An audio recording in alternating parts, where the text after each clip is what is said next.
Hey everybody, we are going to fully go live in a minute. Just need to click go live on the actual YouTube. And as I get a Discord message as usual, my phone rings. Alright, that is set up. Let's get things going.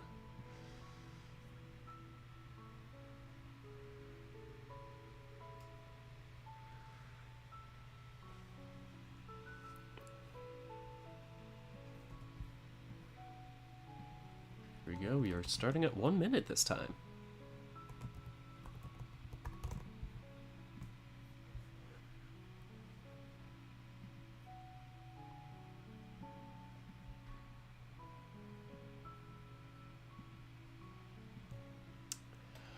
Alrighty everybody, welcome to the first episode, the actual first episode of Brave Paradise. I think I said I'm Dark the Red Panda. I don't even know who I am anymore. But we are starting things anew with another new series on the channel. Technically, I mean, I did like the April Fool's one, so, you know, had to start somewhere. But nonetheless, we are starting tonight, and yeah, I'm starting a bit earlier than usual just so I can get some East Coast people to watch and whatnot, and I also am going to a volleyball thing later tonight just so I can get some exercise, man. Of course I'm Dirk, thank you. I hate sleeping tonight. Oh boy, do I always get people at the worst times? Good choice of the end. Oh, of course, Lyde is here. Always great to see Lyde. And what else am I gonna say? Oh yeah, I mean, I was going to talk about my shirt, actually, the Paradise shirts, but I need to find the link first for that. I wasn't sure if I should talk about it before or after I do the whole episode, just because I know some people are not going to be as interested or just want to just see me watch and just watch me do the thing. But, goodness, my links are everywhere. Where the heck did I put them?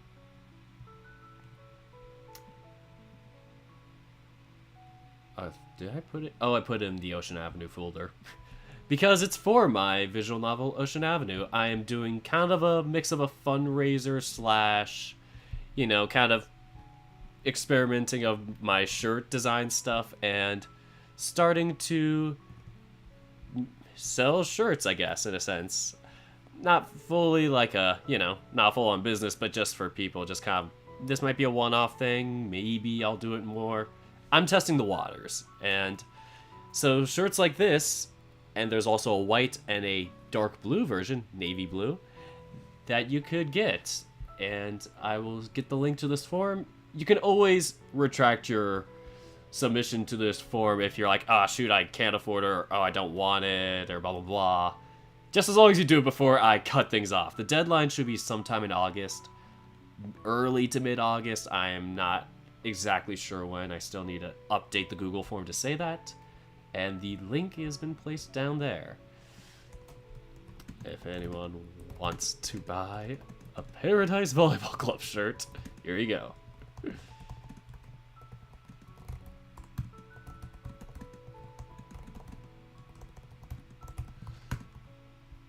And after that deadline, that's when I'll be like, okay, I'm purchasing and blah blah blah and getting things running.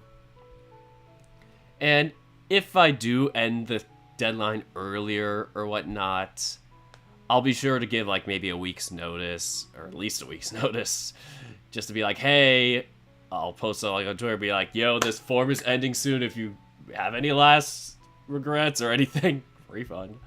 But yeah, basically, I had this idea, Paradise Volleyball Club could be a possible actual real volleyball club. I don't know, but you know, I need to get the interest for that, and I also want to do stuff with like my shirt making hobby and whatnot, so I'm just, you know, it's kind of a mix of both worlds. Try my creative stuff and my athletic stuff in once. And so, yeah, that's kind of my reasoning for that. So if you're interested, feel free to check that out. I should post it on Twitter I'll probably do that afterwards, because we got a VN to read. So, nonetheless, this is new to the channel, and I was about to say, wait, where are my load pages? There are none. I did not start yet. I did not save the April Fool's version. I assumed that would, like, corrupt something or mess the saves up. I don't know. Better safe than sorry, so... Yeah, terrible for American streamers. Gotta love the UK time zone. Yeah. Seriously. Anyway, I am going to get started at the 6-minute mark. So... Here we go. The reading will begin in a couple seconds. Once again, M&M's for the ellipses. I'll try and up the ante later. Anyway, let's start.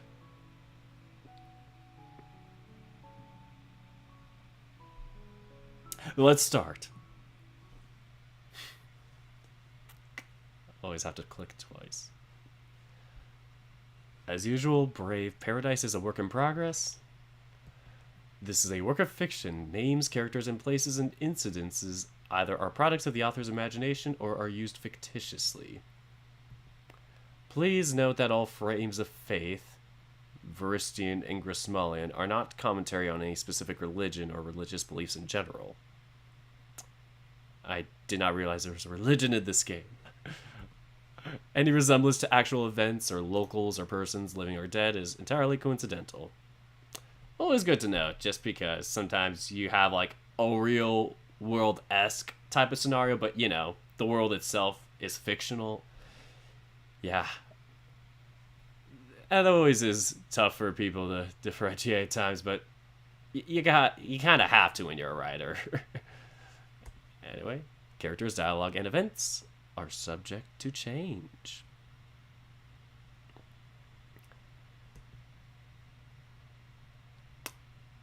Oh, congratulations.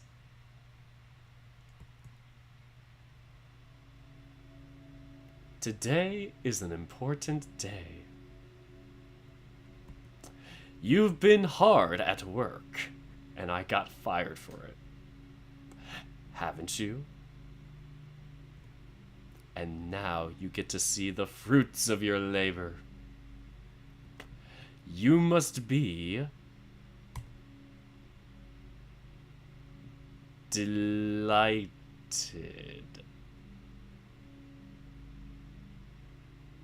Okay. Of course, we got the creator of the game in the chat. I should have asked you how to pronounce your name. Is it Day or Die? I'll find out, because he must be delighted that I'm reading his VN. After all,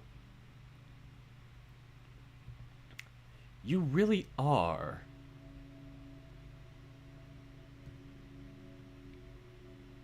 another one.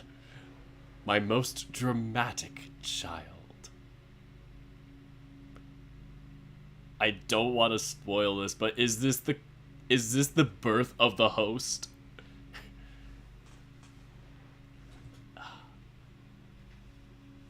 Just like your father. Oh my god, they're coming! They're coming for me! Well, don't you worry. No matter what happens, we're in danger. We'll be watching over you.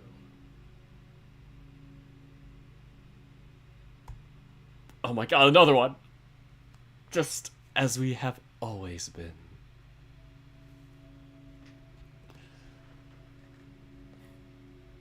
And don't think we didn't notice. Yeah, I'm sorry I made a sex innuendo earlier. That lately. I'm sorry, they're just such low-hanging fruit. Can't avoid them. Oh, jeez. What was that? You've been watching us too. At least the feelings are mutual. Almost makes us wonder.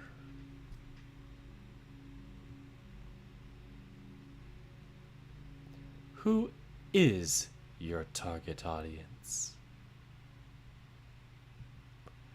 Who is this show really for? Well, it matters not, does it? This is your big moment, after all. Oh my god! I'm gonna go paranoid. All eyes are on you. You're our ever so gracious host. It's perfect that I'm wearing the pink shirt for this opportunity. And we love you so much.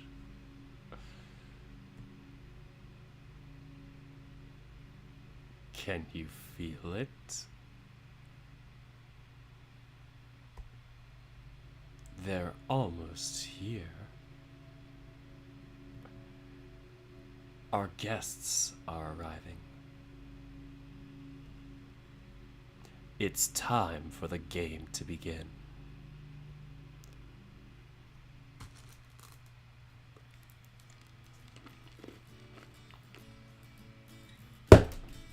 I bit my tongue on the first one! Holy crap!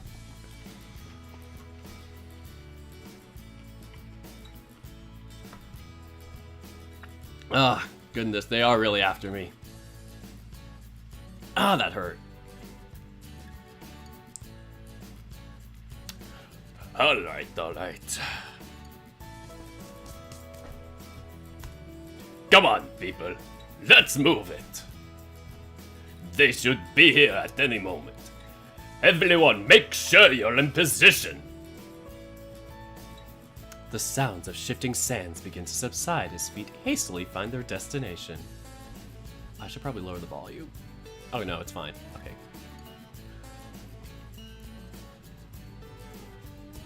Stillness washes over the beach with the incoming tide, crashing gently onto the soft sands. Make sure the cameras are rolling, the audio's balanced, the sensory receptacles are aligned. We're going for one take, and we're hitting the ground running. A wave of tension washes over the peaceful serenity, filling the air with a deep sensation of anticipation. The sunlight harshly reflects off of the shore, making it difficult to gaze out towards the deep cerulean shoreline. Not a moment later, the light starts to rend, as a deep blue mist starts to form where the tides meet the sand.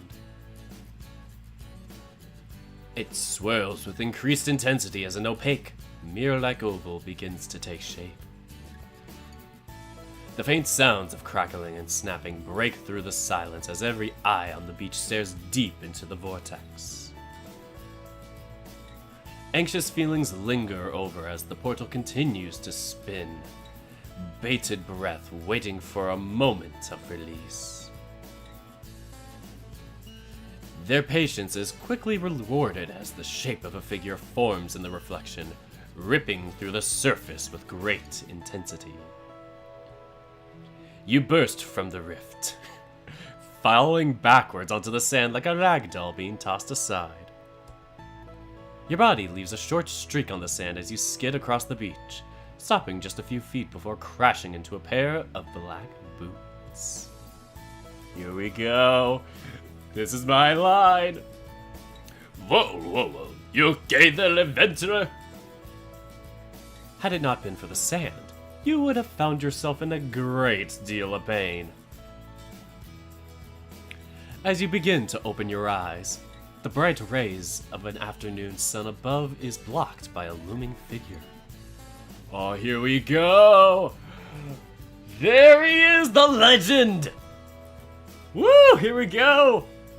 Right above your chest stood a bright pink axolotl with a smile that spread from cheek to cheek. Thank you very much. His eyes mirrored every shade of blue that blended together like the ocean itself. His shadow protects you from his bright, flashy outfit that reflects the sunlight off his back. I hate to tell you, but I don't know if he can do that shot a second time. Your eyes flutter open as you regain your composure from your clumsy display and sprawled out position. Huh? If it makes you feel any better, it was a really good shot. Oh, prime stuff. Well, I was about to say prime stuff again. Very prime. You didn't hurt yourself there, did you? Your arm instinctively grabs your side as if to cover a small bruise forming under your shirt. No, I'm good. Just give me a sec. I bit my tongue too on the way down. You take a few quick, deep breaths and try to vent out the pain through clenched teeth. Here, grab my hand. Emilio? Yeah, that's me, alright. Valimir, welcome to Amelia Island, Emilio. You reach your hand out to meet a tight grip, quickly pulling you to your feet.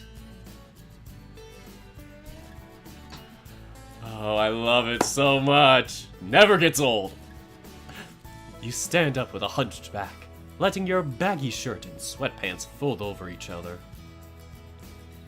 Your shaved mane rustles lightly in the breeze while you quickly brush bits of sand out of your matted hair. That was quite the fall there. Oh, what happened? He gives you a quick wink and a big smile, despite the quip at your recent misfortune. And also, I saw your comment, I am glad I pronounced it right. Anyway. I tripped. No big deal. You almost somersaulted into me. Are you sure you just tripped? He leaned the mic towards you, suspecting there was more to the story. That's all that happened, really. Are you sure I can't just redo that? We don't have the right equipment to make portals here. The staff arrived here by boat. We would have to take our boat back out to the nearest portal point. So, can we do that? This is reality TV, Emilio. Tripping was your reality.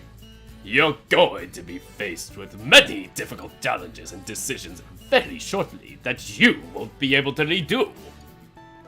Tripping may be the least of your worries while you're here. You will need to watch your every move and tread very carefully through this wild terrain. It's becoming painfully clear to you that he is ignoring your wishes for a second chance. Honestly, that sounds like a name of a visual novel. Second Chance. It might be, I don't know. It feels like it. I'm going crazy. You are no longer in control of your environment. You are a player, and you're here to play the game. Alright. You're right. I'll just have to be careful. You tighten your lips and do your best to form a smile.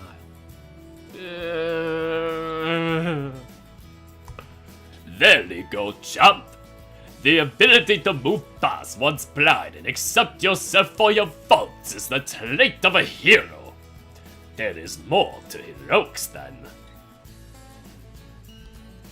A familiar look of frustration, boredom, and apathy defines the forming wrinkles on your face.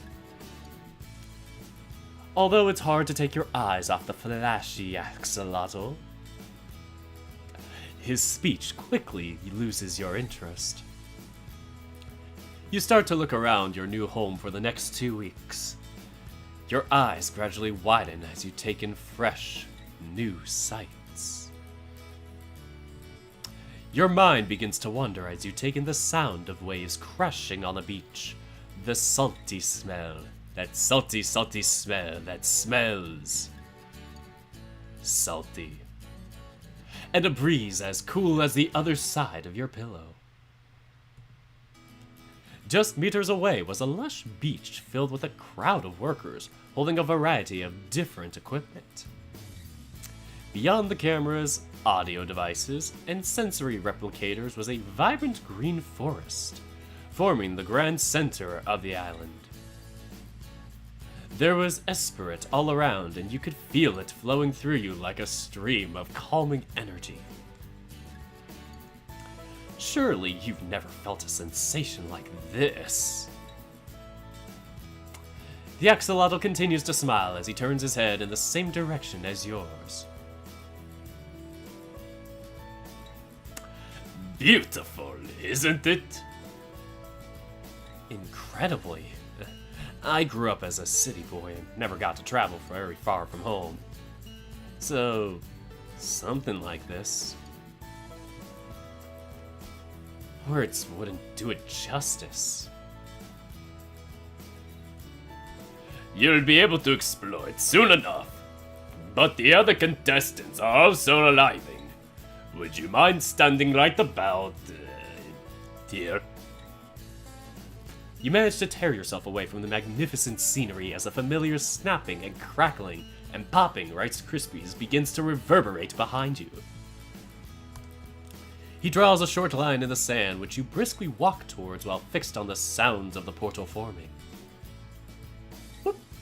Your first rival is about to appear. It's time to size up the competition and see what you're up against. Oh, die.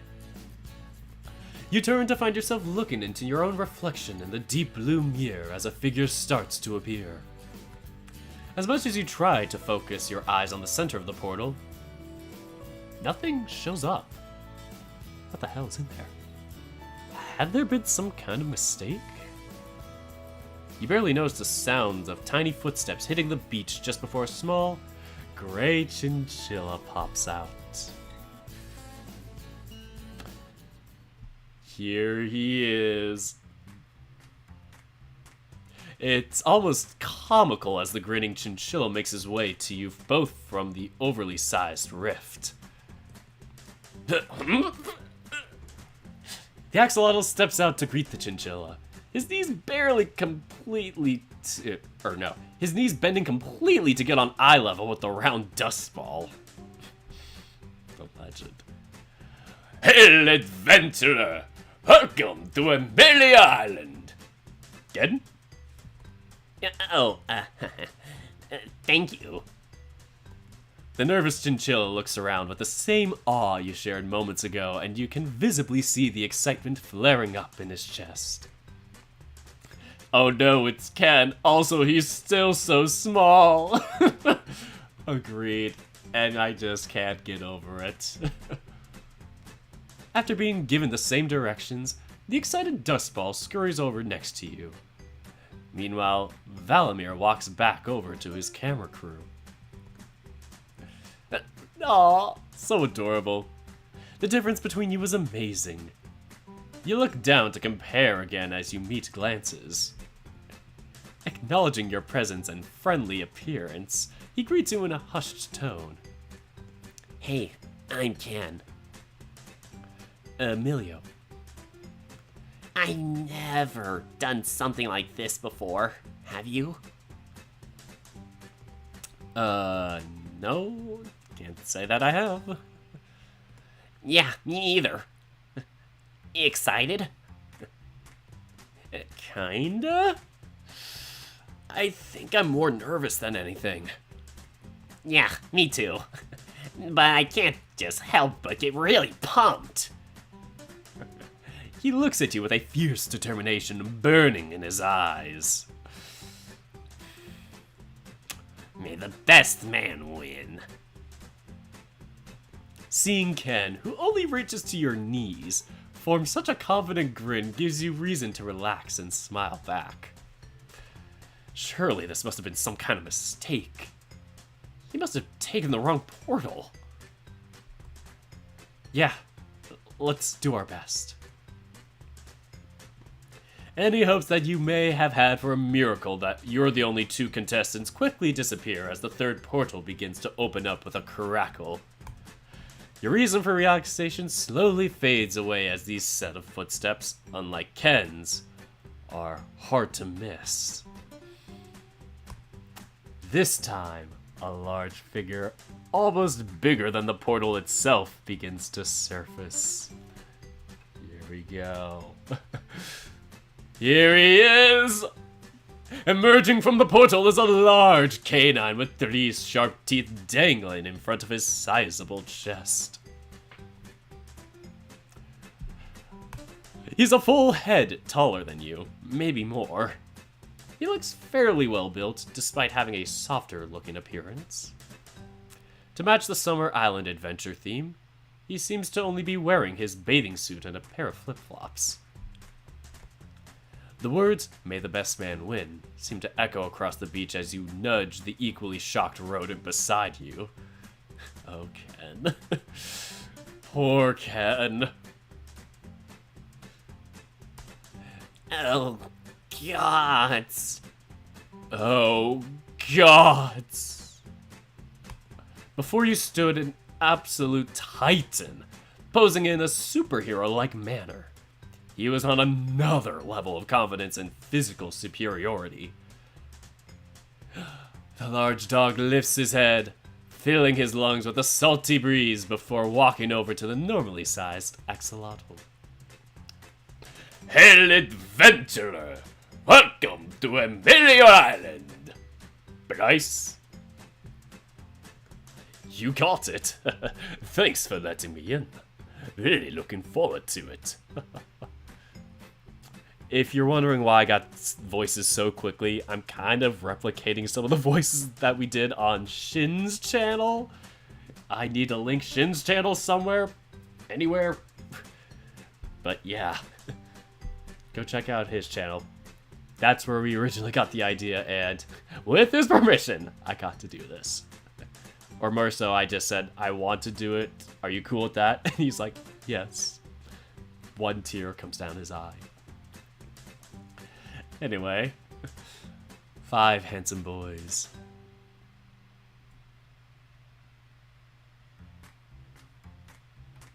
Wow. Anyway, You got it.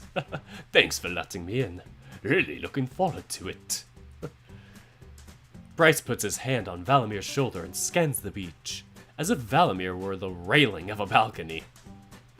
Puts his head right on top of Valamir like he's a balcony rail. Valamir taps Bryce's hand on his shoulder, points in your direction, and asks him to wait for the others to arrive as well.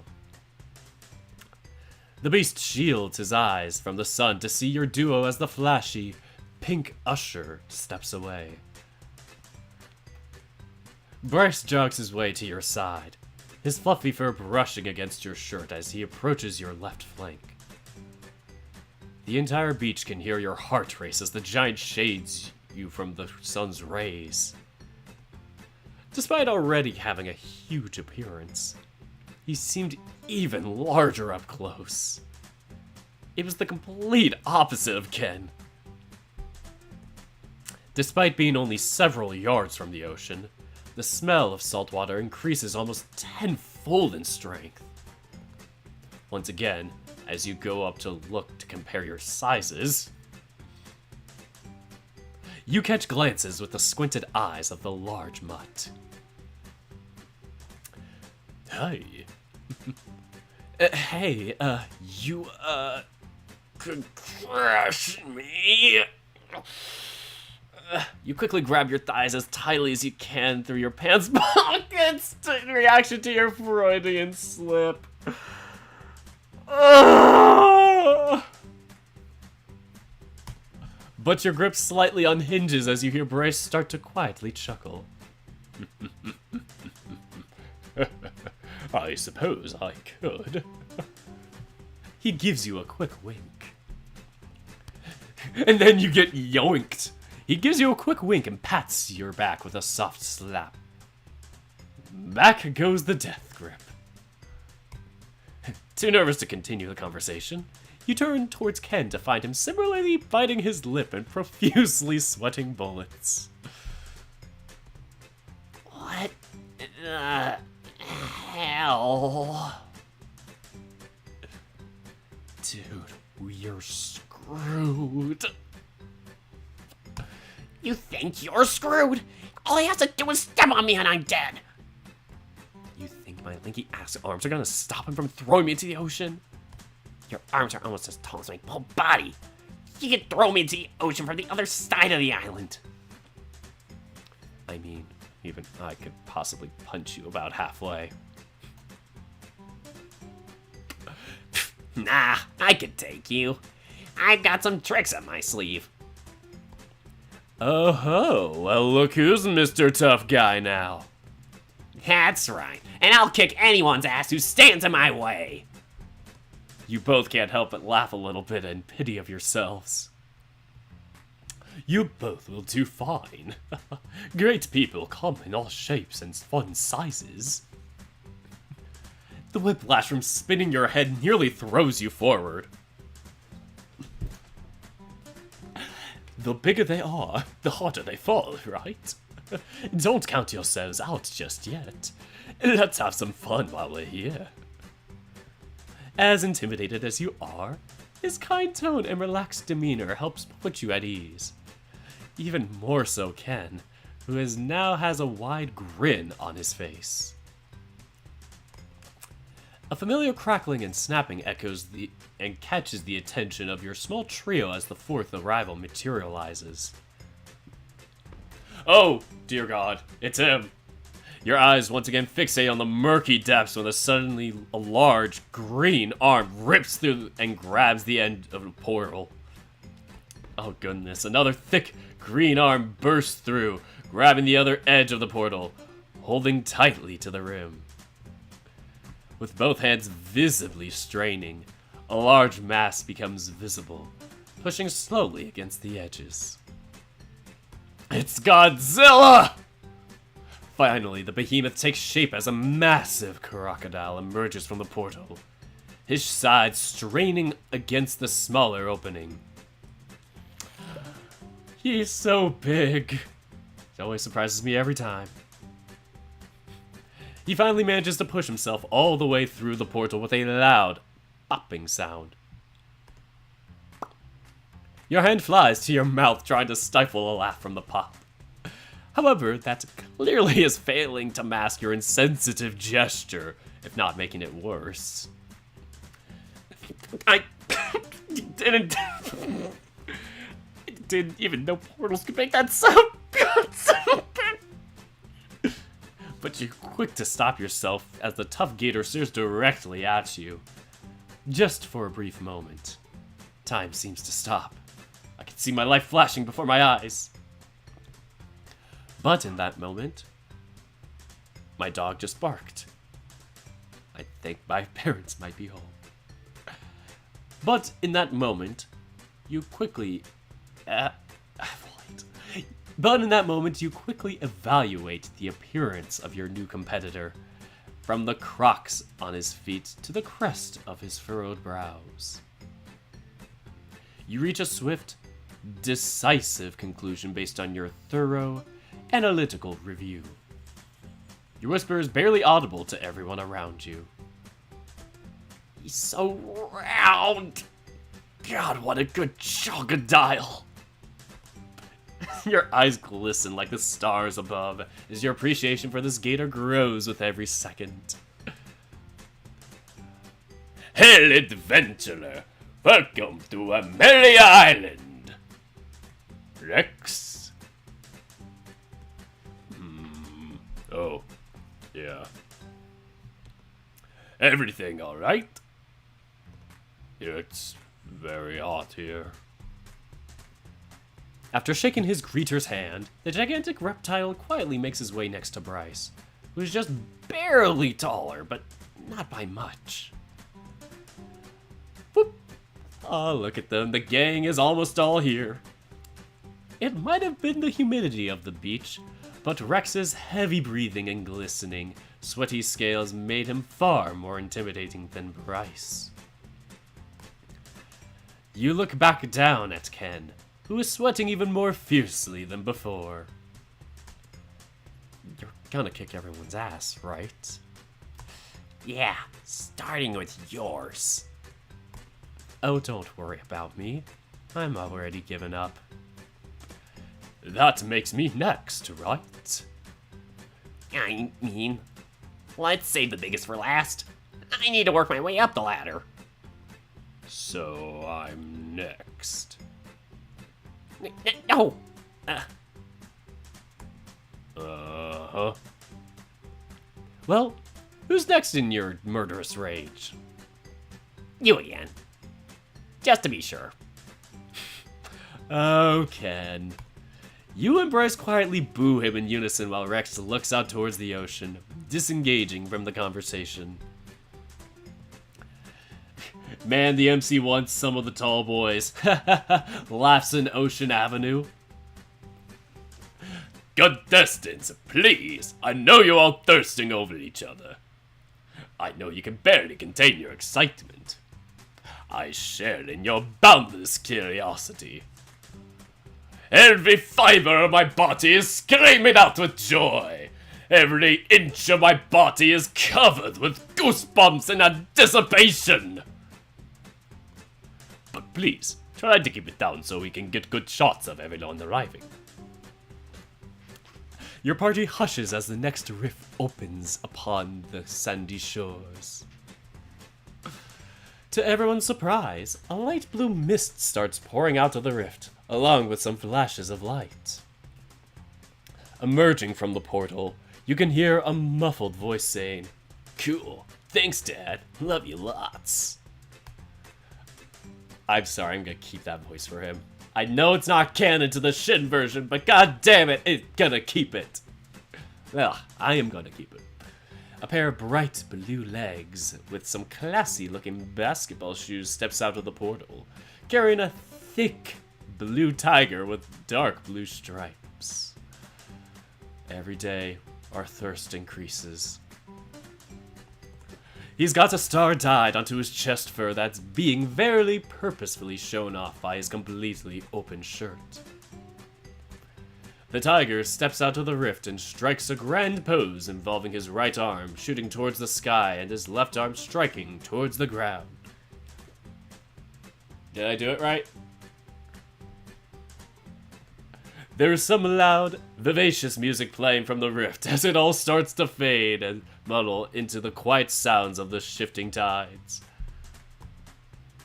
Hail, adventurer! Welcome to Imperial Island! You must be Aaron. That's right. I'm here to win the money and touch the ears of the viewers at home. Their ears? Shouldn't the phrase be to touch their hearts? They reach out to give each other a handshake, and you can hear a loud slap as their palms meet. I'm just imagining like the hand meme where they like the two arms are like together like this. Aaron and Valamir, they have to do that. Well, I wish you the best of luck. Thanks, dude.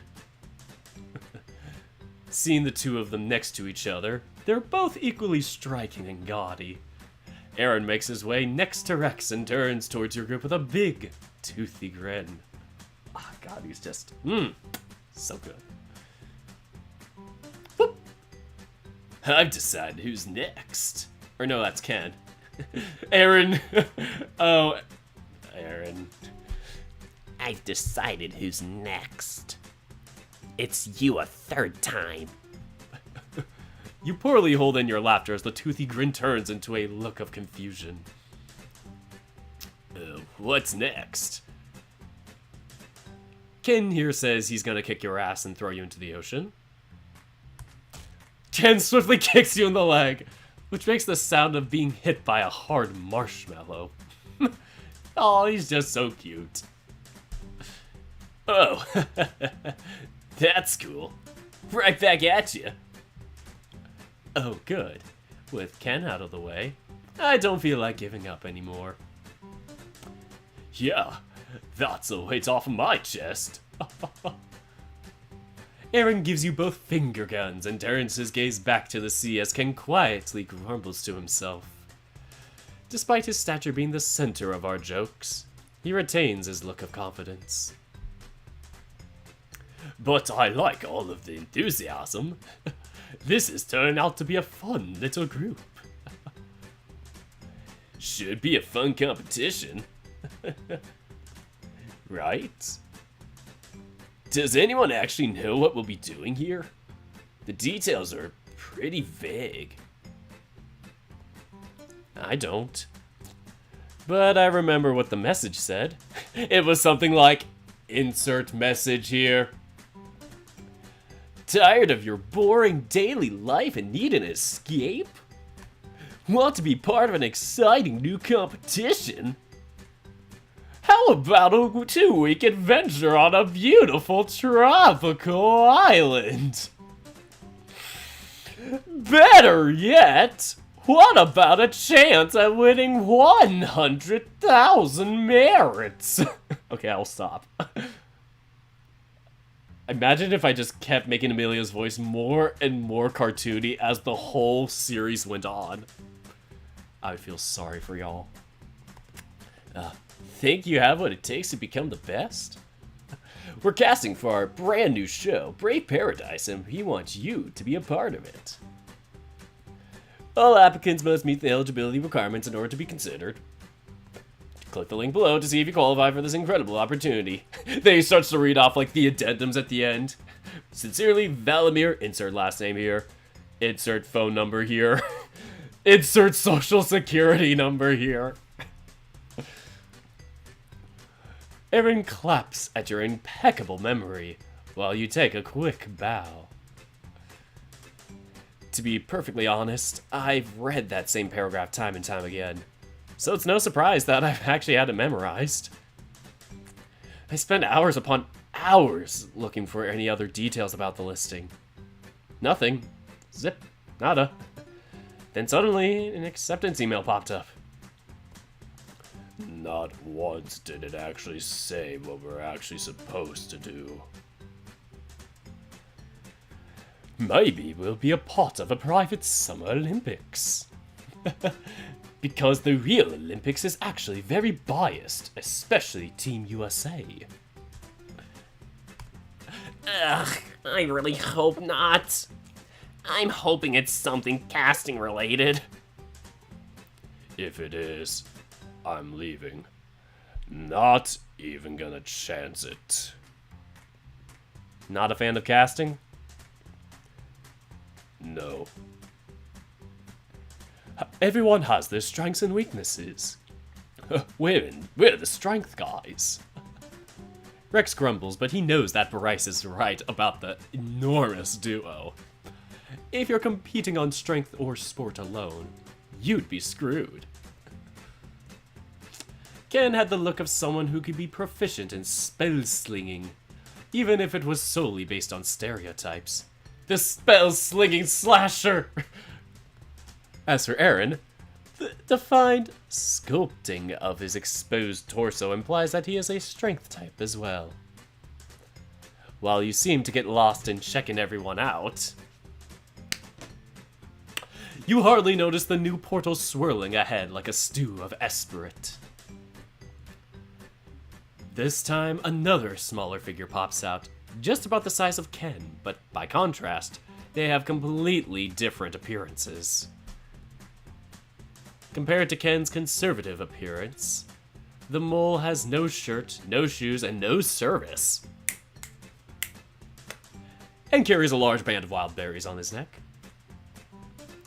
His arms only grow in girth, leading up to a spectacular set of claws that can extend out of his palms like scissors. The small, brown creature waddles out towards Valimir, who once again bends down to greet him. Oh, Barry. Hell, advent. Hiya! You wouldn't happen to have some water, would you? I got some M&Ms. Hopefully I don't bite my tongue this time.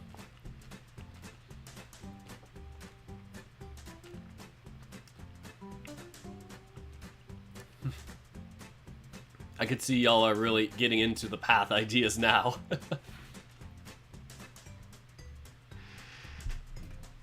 Here you go, Barry. Make sure to hydrate. Psych!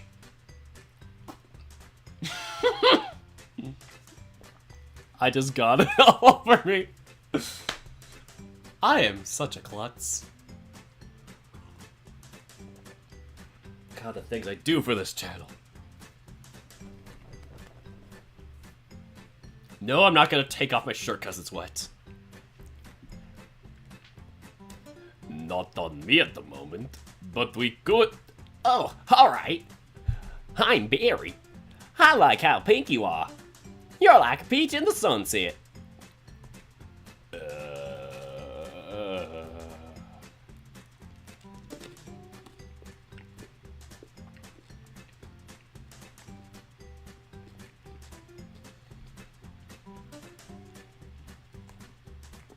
Thank you.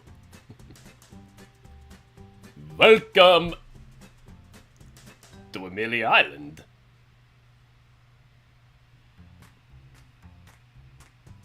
Barry? Oh, thank you. Valimir turns towards the other staff members, filming, and one person without any equipment besides a pair of headphones makes his way into a tent. Valimir approaches your group to make a very deep line in the sand between Aaron and Rex.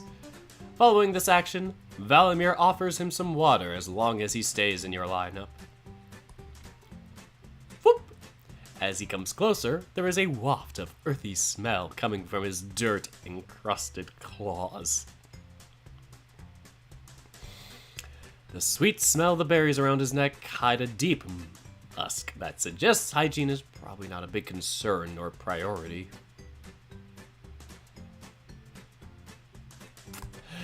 Whew, I'm parched. How are you fellas? Hi, Parched. I'm Aaron, and I'm doing great. Oh, Aaron's a dad. Ah!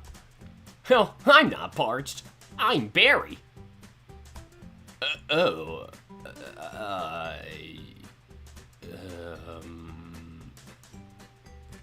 How are you doing, Barry? Parched. Like I said.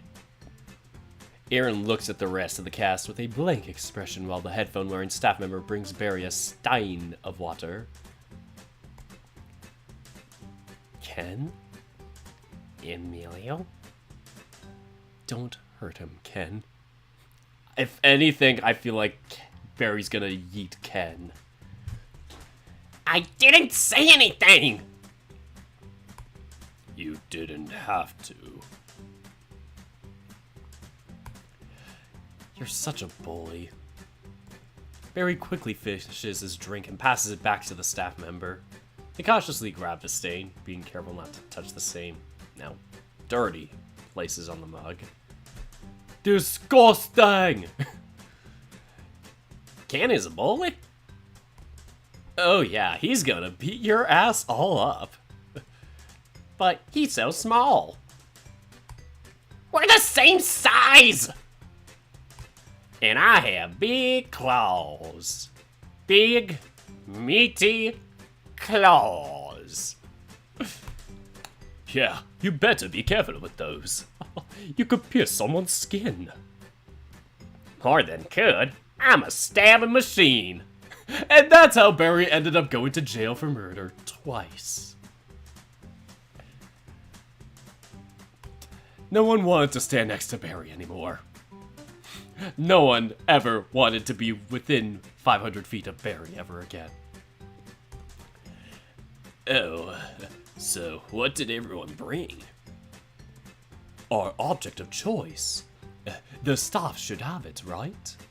We mailed it in for inspection. I have goggles.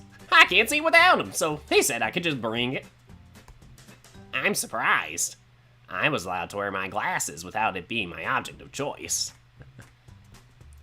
Mine can't see in the dark. I swear, I thought you were gonna say your berry necklace. Why? You know, berry with the berries. It's memorable.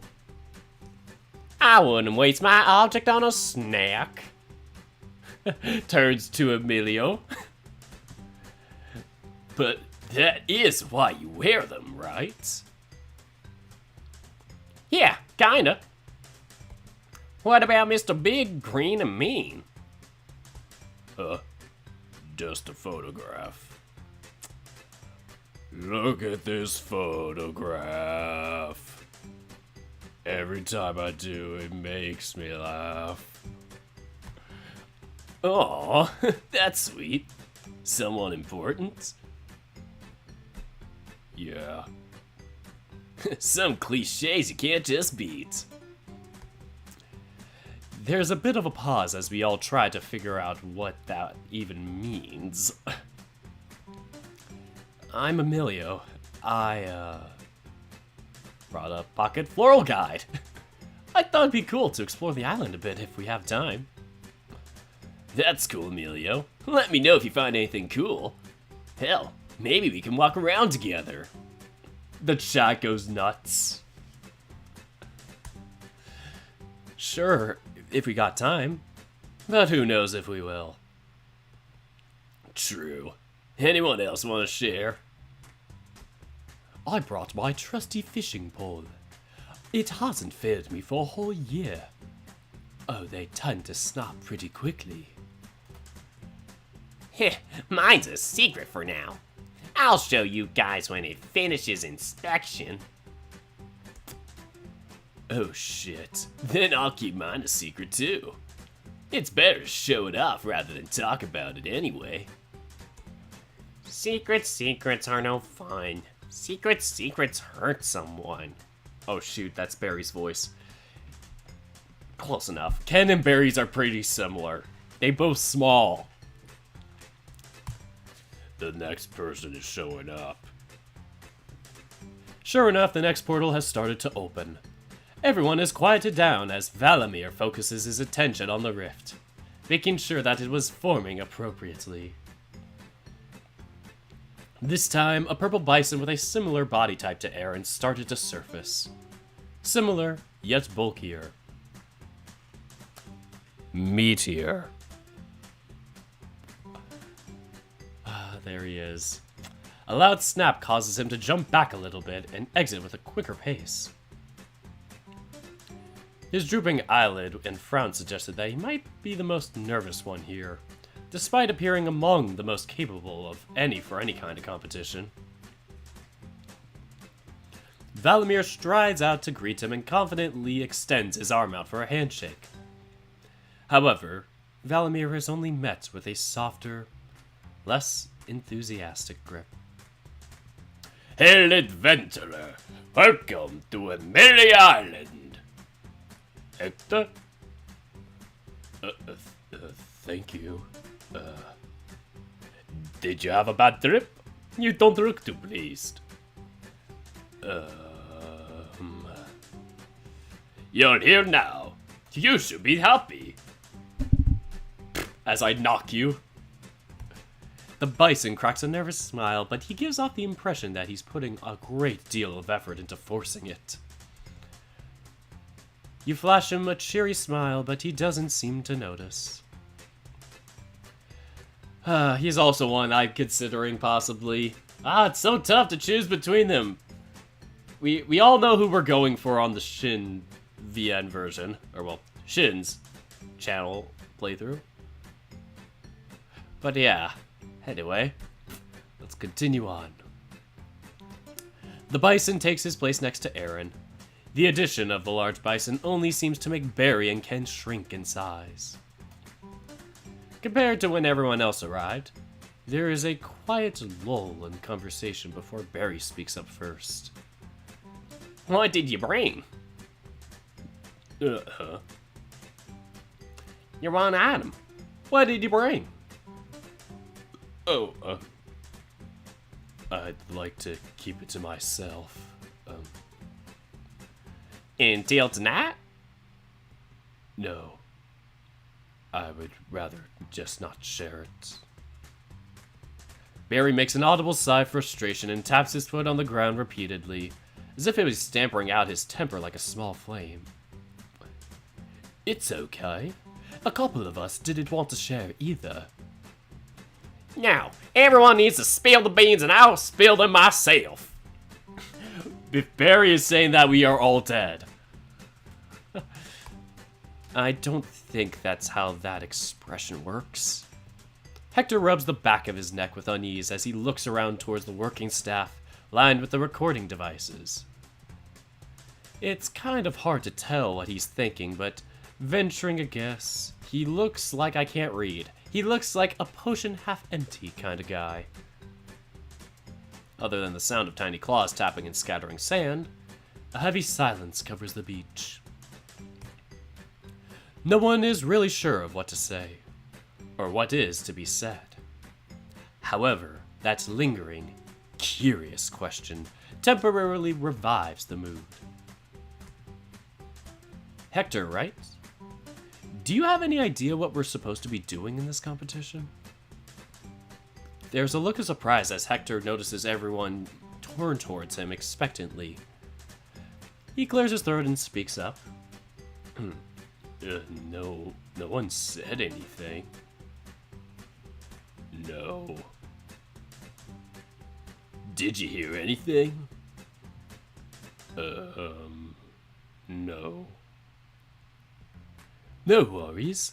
I'm sure they'll explain it all soon. So, why did you all sign up? The money. Why else would we? It would be nice to have some financial security for once, you know. You know, capitalism. If you're not here for the money, why are you here? Why did you sign up? Same as everyone, I suppose. I just needed the money. Almost as if perfectly timed to prevent another awkward silence, the last portal begins to open up. Another figure with a slimmer build like yours starts to appear through the ripples, but with some features that made him appear slightly taller. There he is, the final one!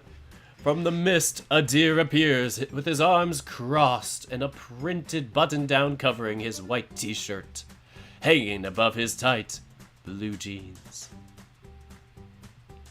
It's easy to imagine him listening to smooth jazz, only eating organic, vegan dishes, and spending most of his time at a cafe with his own specially brewed herbal tea. He looks around very quickly and calmly walks up to Valamir with an inquisitive smile on his face.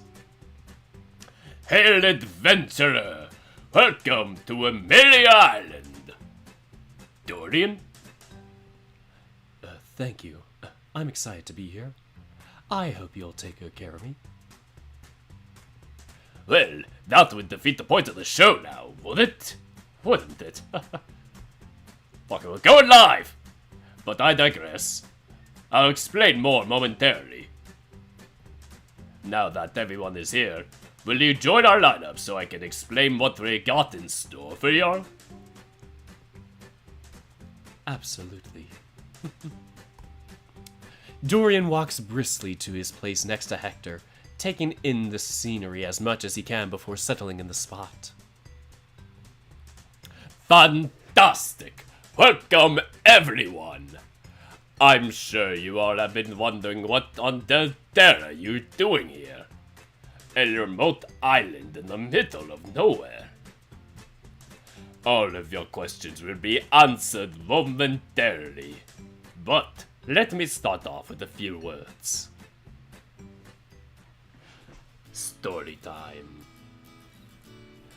we're gonna take a break here at the hour mark, actually, and yeah, take a few minutes to just kind of rest a little, and then we'll get into the fun story part. I just thought 1 hour would be a perfect time to do it. I'm just gonna check on my dog right now, so I'm gonna mute this, and we will be right back.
Sorry about that. I thought my parents came back because they're doing some errands, and yeah, my dog was whining, but I guess they aren't back just yet. Sorry about this, adjusting my mic. Alright. Cool. We can leave the lights on. Oh boy. So what did I miss from the chat? Sorry for being so absent from the chat throughout this. I got really into character. Yes, more himbo indeed. Yes, bring Mark himbo. Oh man. I approve. Pick Aaron or Rex. Or better yet, pick the hipster. Oh man. I gotta do a poll on this just to see what people would think. I need to add Brave Paradise, of course, to next year's bracket, as my best boy and girl brackets are gonna ever so expand. I'm vibing to the music, it's calm. Yeah, it's pretty chill. I think I've heard it before somewhere. I think it is, like, Creative Commons or something.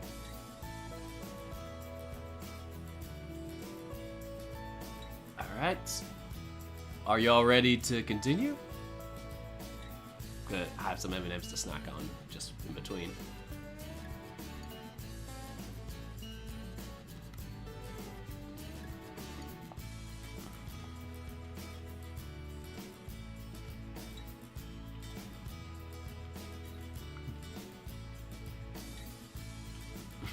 Aaron X Amelia fanfics will now be written. I can see that.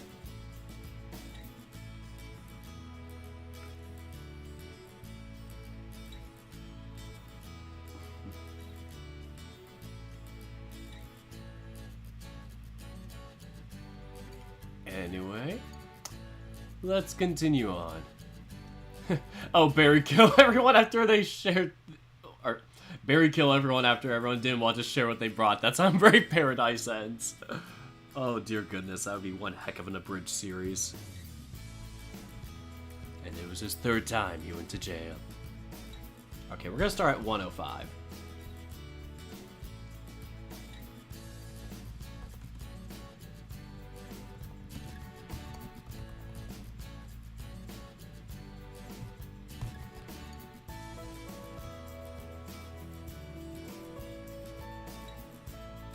Alright, we're gonna start in 20 seconds.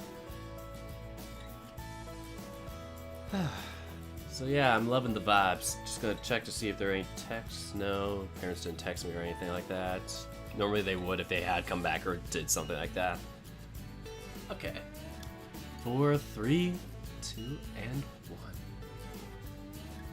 1. I don't know why I did that. My eyes were like tired and I tried to be so over dramatic about it. Alright, let's continue. Being controlled by a close-by staff member, a large floating camera aligns itself with Valamir as he turns towards the camera and begins slowly walking. I really want to do like a walk-around performance of this, but you won't be able to see me. But I technically do have the mic. Oh no, it's kind of stuck under something. Am I really gonna do this?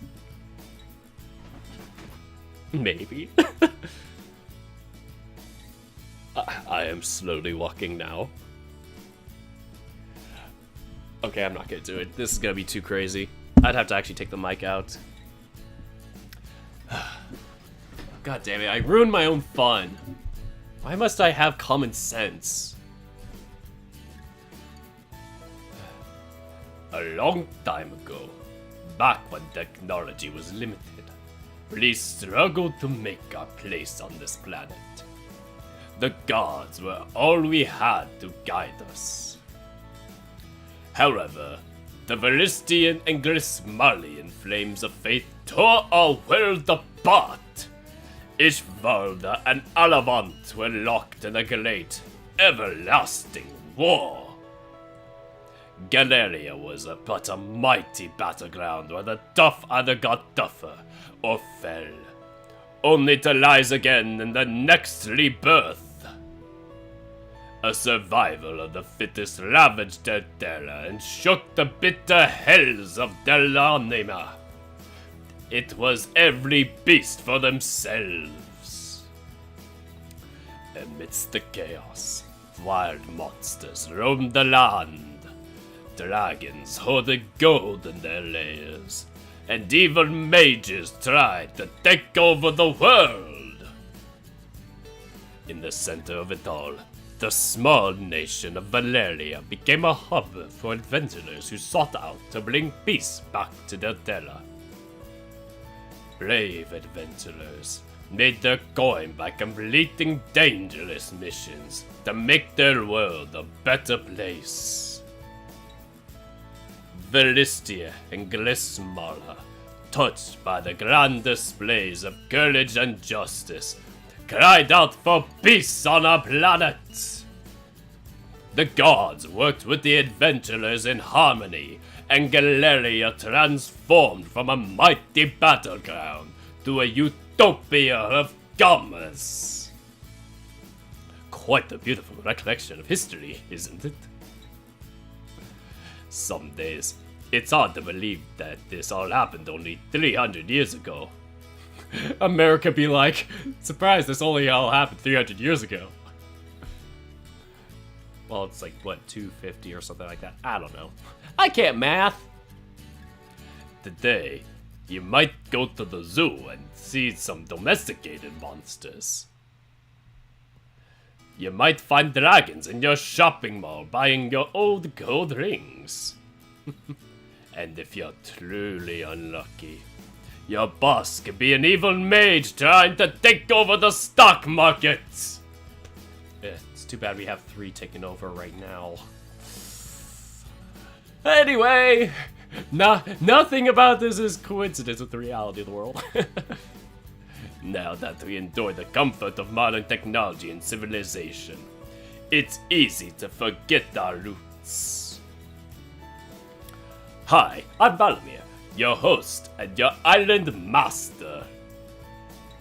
The camera starts panning out so that the contestant lineup joins the shot. Today, I challenge 8 brave individuals to take on the role of adventurers of the past and bring peace back to Amelia Island. Our contestants will have 2 weeks to take on a robust selection of quests to earn as many glory medals as they can. Password? Coincidence? Not a kid. The player who earns the most glory medals will win a whopping 100,000 merits. Welcome to Brave Paradise!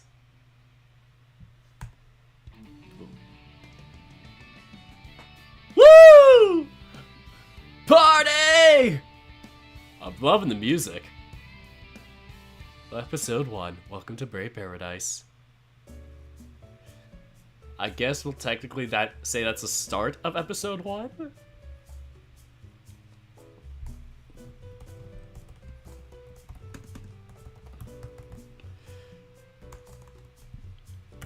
I don't know, man. The camera holds its place while panning over to the island for a couple minutes, and then flies back to the crew with a wave of the island master. And cut! We'll take a quick break and then get right back to it. Can someone have Jude review the footage we got real quickly? He then turns towards the lineup and quickly skins over his contestants. I cannot thank you all enough for signing up. You have my humble gratitude. You're on the cusp of great adventure, beautiful scenery, and an experience that will last you a lifetime of thrills. Just thinking about it sends shivers down my tailbone. What unimaginable courage and beauty will we capture on camera? But I see the looks on your faces. The doubt, the worry, the mystery. So, I open the floor and lay bare my knowledge. What questions might you have? What the fuck? Everyone looks at each other, having an unspoken agreement on the most important question of them all. So, what exactly are we doing? Great first question. I have arranged a series of challenges that you will all be completing over the next 2 weeks. For completing challenges, I will be awarding you quest medals like these. Ooh. That's just a plastic ring from the gold. Fuck, I ruined my joke. That's just a plastic piece of. I can't even say my goddamn joke right. God, it's just a plastic piece of. No, I can't do it. It's just a plastic circle from the dollar store. Why can't I say the joke right? Oh, no. From out of the coat pocket, Valimir pulls out a shiny metal coin with a star emblem on the front of the coin. Mine, as Aaron takes it. The coin looks rather childish in design. Come on, why you gotta hate on Aaron? The brave individual with the most glory medals wins the contest. So, what kinds of things should we expect from these challenges? Well, a variety of tasks, really. You will all be attempting your first group challenge momentarily. But I can wholeheartedly assure you that you will be able to find something that best suits your personal strengths. Oh, a group challenge. So we are all working together, or will we be facing off head to head?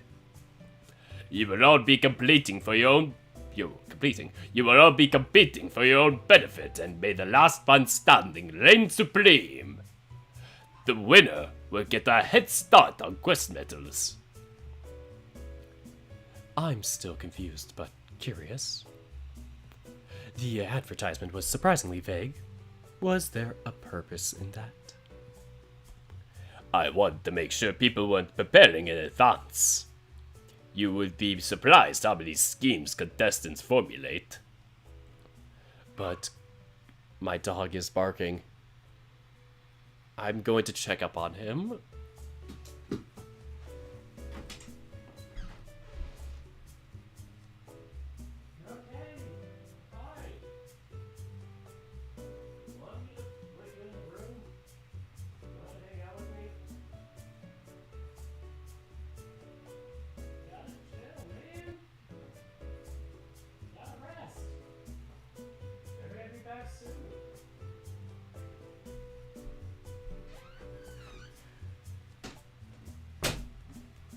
Sorry about that. Sometimes you get some separation anxiety from my parents and all that. Even when I hang out with him, he'll just beg to come out of my room, and so it's like, he'll just scratch. Even when I'm in the room with him, of course. I'm always in the room with him when he's in my room. I'm not just gonna lock him up like a monster. Jesus. But yeah. He tends to get very antsy. So yeah. The O-ring. God damn it. Are you alright, Dirk? For a second there, you looked like you had cold back or contempt. I don't remember if I don't remember what that moment was. Short memory, so. I'm being serious, I actually don't remember. Anyway. But coming to a game show with a bit of dangerous concept does sound like something we should be preparing in advance for. On the contrary, I would imagine that these things would be far more exciting this way. Like a newborn avian spreading its wings for the first time. To take flight, one must take new risks. You must make danger your dance partner. It's the adrenaline-filled tango that our audience seeks. But if you feel uncomfortable with the prospect, I am more than happy to arrange your departure. In other words, are you a big sissy chicken? No, I am not a big sissy chicken. So we're free to leave if we want to. Of course. But refilming and every shot matters, from the moment you arrive to the moment victory is ceased. So, if you are comfortable and wish to leave, please speak up now and I'll make the arrangements. An air of unease fills the lineup as each person briefly contemplates forfeiting. You casually look around at the massive competitors standing by your sides and lightly grit your teeth. Your hands shift and uncomfortably and grow increasingly sweaty with each passing second. A word nearly escapes your lips before Valimir cuts the tension like a knife. I can see it. You all wear your hearts on your sleeves. You are at odds with your desires, safety, and responsibilities. Fear not, my dear adventurers. I have the utmost faith in your abilities, hence why you were selected after your background checks. There is another pause in the conversation. No one speaks. For one reason or another, everyone needed to be here. You could see it in everyone's eyes. There was a prize to be won. It is simply too early to give up on the competition before you even had given it a chance.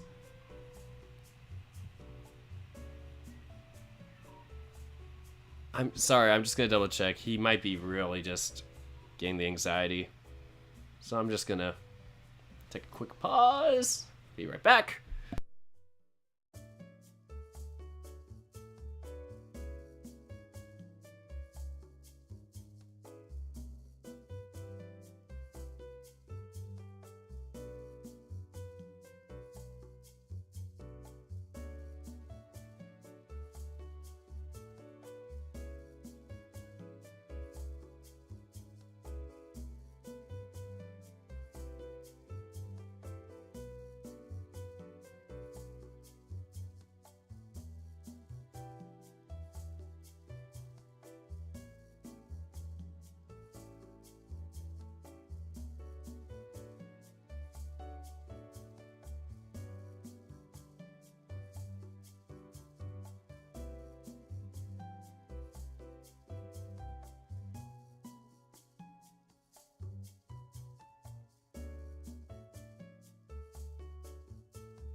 Sorry, just my dog. Yeah. We can't hear you. I was just saying my dog was there the whole time. Oh, you're fine. You're fine. Here he is again. He's just really missing his mom and dad right now.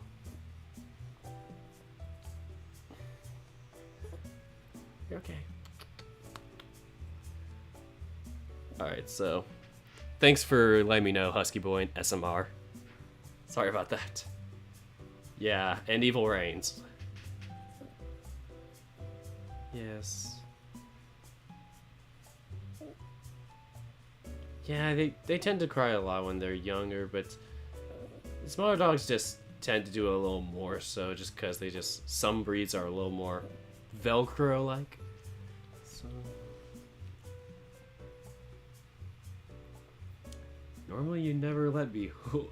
Normally you're not one to really. Oh, there we go. He wants to get out of my hands, but you're fine. You want to just stand there and just. He just kind of he wants to be vigilant and just wait for his parents to come back.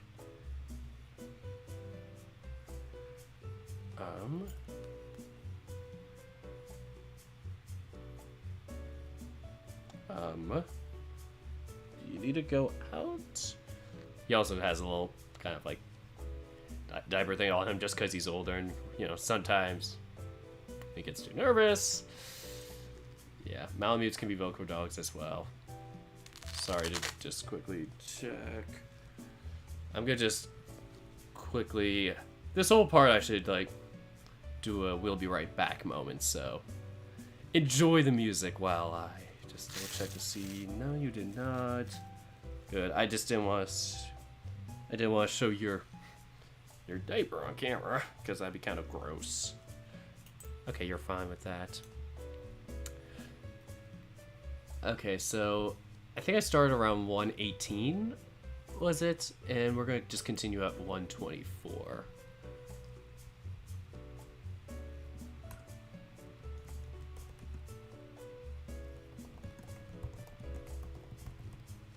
Yeah, 125, why not?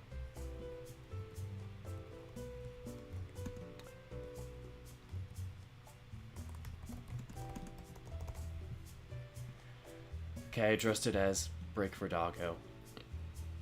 And I also want to give my sympathies to Lide's dog, who recently went on to the green pastures. So, saw your post on that. It's a good boy. Yeah.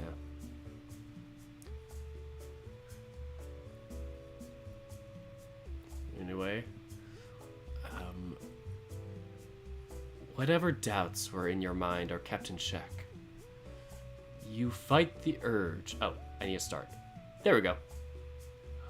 Whatever doubts were in your mind are kept in check. You fight the urge to speak up for the time being.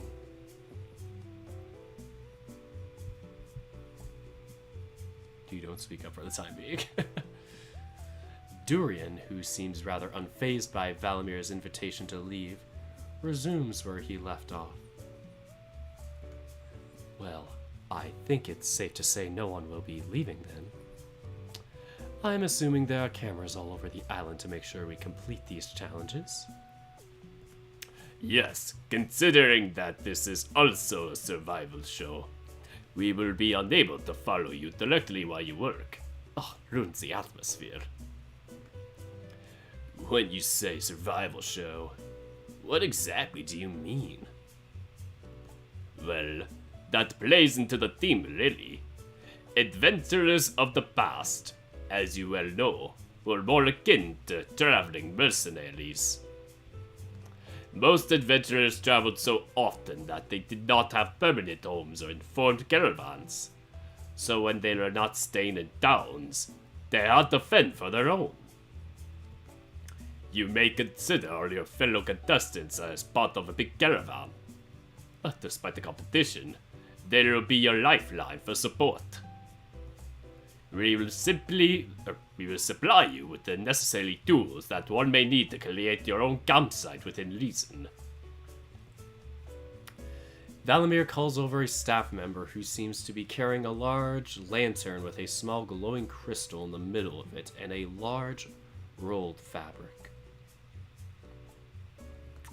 Each of you will be given an Esprit-powered lantern and a sleeping bag to help collect... Each of you will be given an Esprit-powered lantern and a sleeping bag to help you through the night.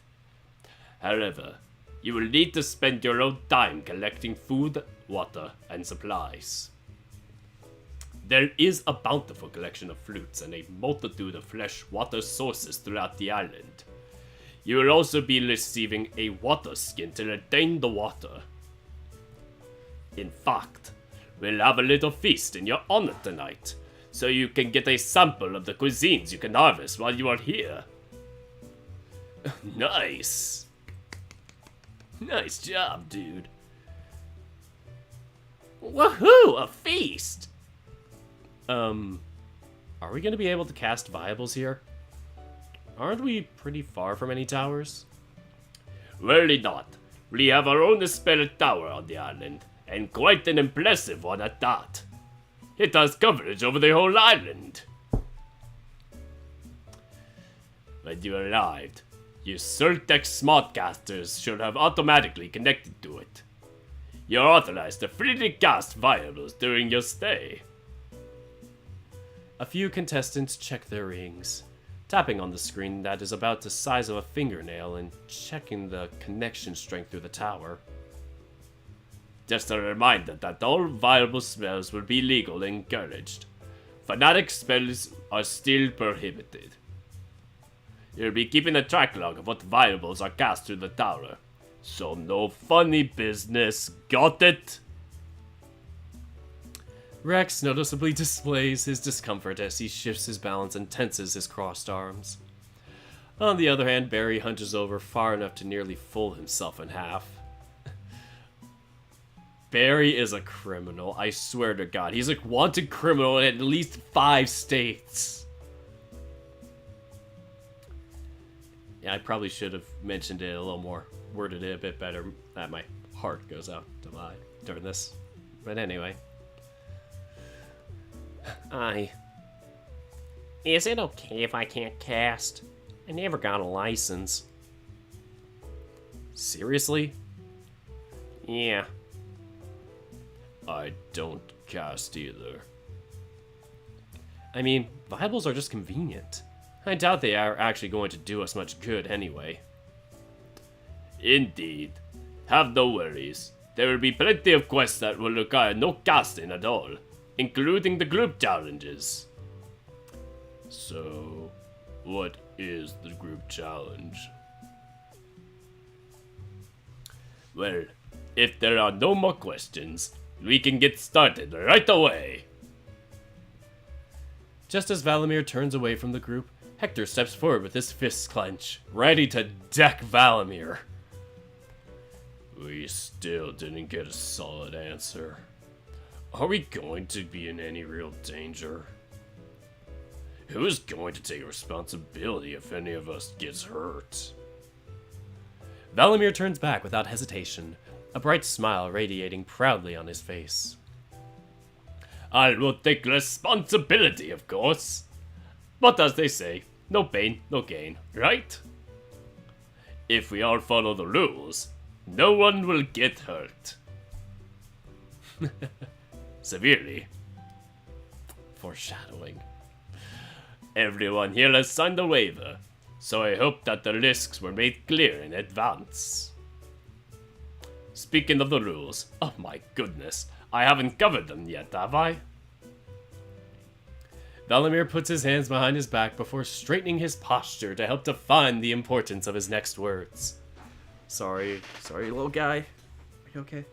I just need to scoot in. I need to straighten my posture. You're fine. Ooh, okay. Give me a little stinker there.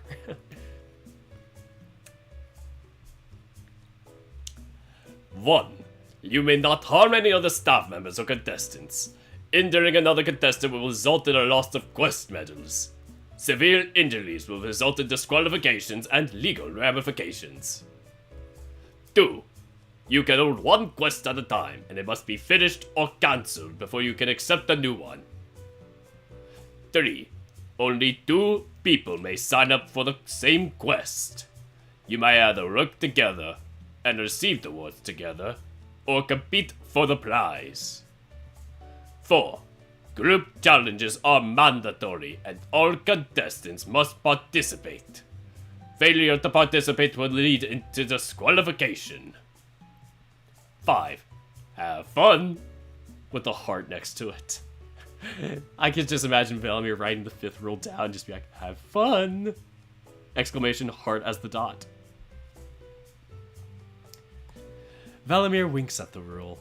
While the sentiment was appreciated, considering the position everyone is in, it just comes off as sarcastic instead of a nice gesture. I trust that you will all follow the rules, correct? Hector nods and moves back to his place in line, his hands still clenched as he looks down at the ground solemnly. But having rules slightly puts you all at ease. You all agreed to be here, no matter the contest or circumstances. Have fun, covered in sparkles.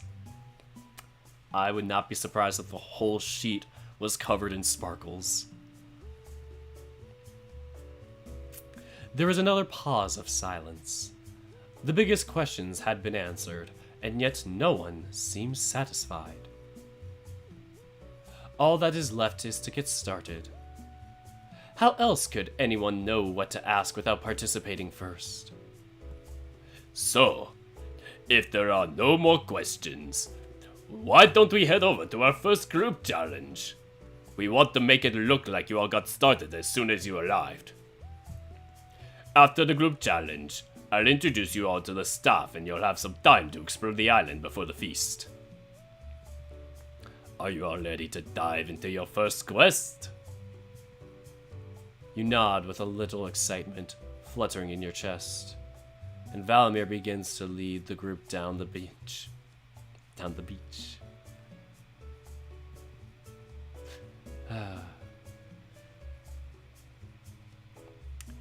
Cameras managed by staff members fly around you, collecting aerial footage of your line walking down the beach. Uh-oh. No, Barry, no! Not too far down the shore where you landed was a large, inflatable raft that no one seemed to notice earlier. Are we going to get wet? I don't want to get my shoes soaked. Your clothes are a part of your identity. You can't just strip who you are. Oh, I get that. I totally do. Clothes make the person. I'm thinking of that stupid Curtis Connor video about like the Christmas thing, like the Santa Baby song one or whatever. It's like the one that's like, it's called Cool Christmas or something like that. And like the song in there is like Santa Baby, but it's like a different version. And the line is, the clothes that make the man, or something like that. So dumb. Oh. Aaron really do be thinking like that though.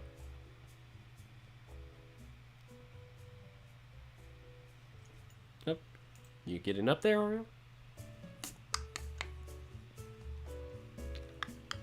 There we go. Indeed. These are your signature outfits. Imagine the future cosplays. Yo, the cosplays! Yo, Pogs! Cosplay Oreo.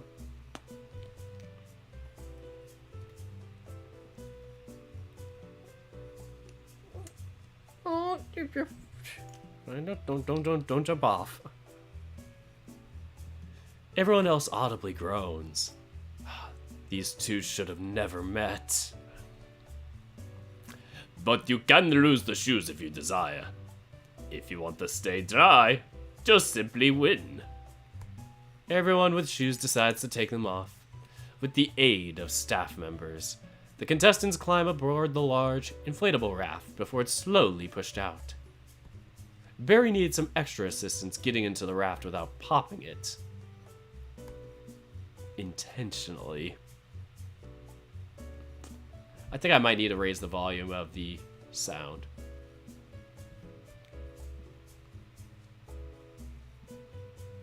Oh, did they remove that sound? Strange.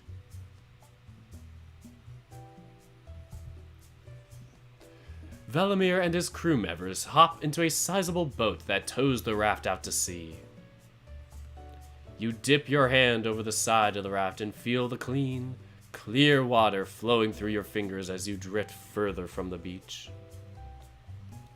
The boat starts to slow down as you move past the waves and the shore, and the rocking of the raft begins to settle down. Okay. I can put you down, but please don't scratch the door, okay? I'll put you down. Oh, yeah, please don't sip my water either. That's my water. So sassy. The boat starts to slow down as you move past the waves of the shore, and the rocking of the raft begins to settle down.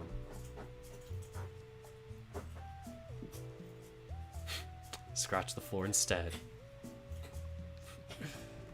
Bryce helps the staff detect the rope from the raft, and the boat begins to circle around to the side. Everyone begins to stand up, heading over to the side of the raft while Velimir adjusts the volume of his Magimic. We fell in love in a hopeless place. Does anybody remember that trailer with that song particularly in it, and that's all you remember about it because you never actually watched the movie because you were like 10 when it came out? Welcome, adventurers, to your first ever group challenge on Brave Paradise. A sailor on the boat holds up a sign with the words "clap and cheer" written in marker. Didn't know shows actually did that.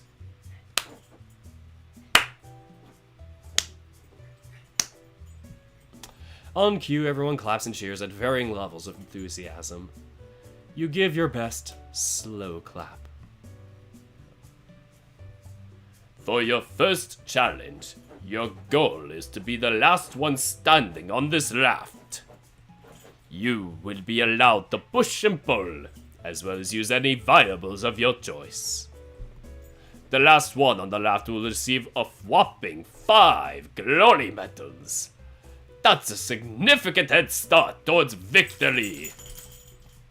Please form a circle on the raft, keeping a 6-foot safe distance from the person standing at both of your sides. Commentary. Cameras begin to fly out from the boat and surround the raft as your heart and mind begin to rapidly race. You hear something? Oh, they're here. I'm just gonna quickly mute my...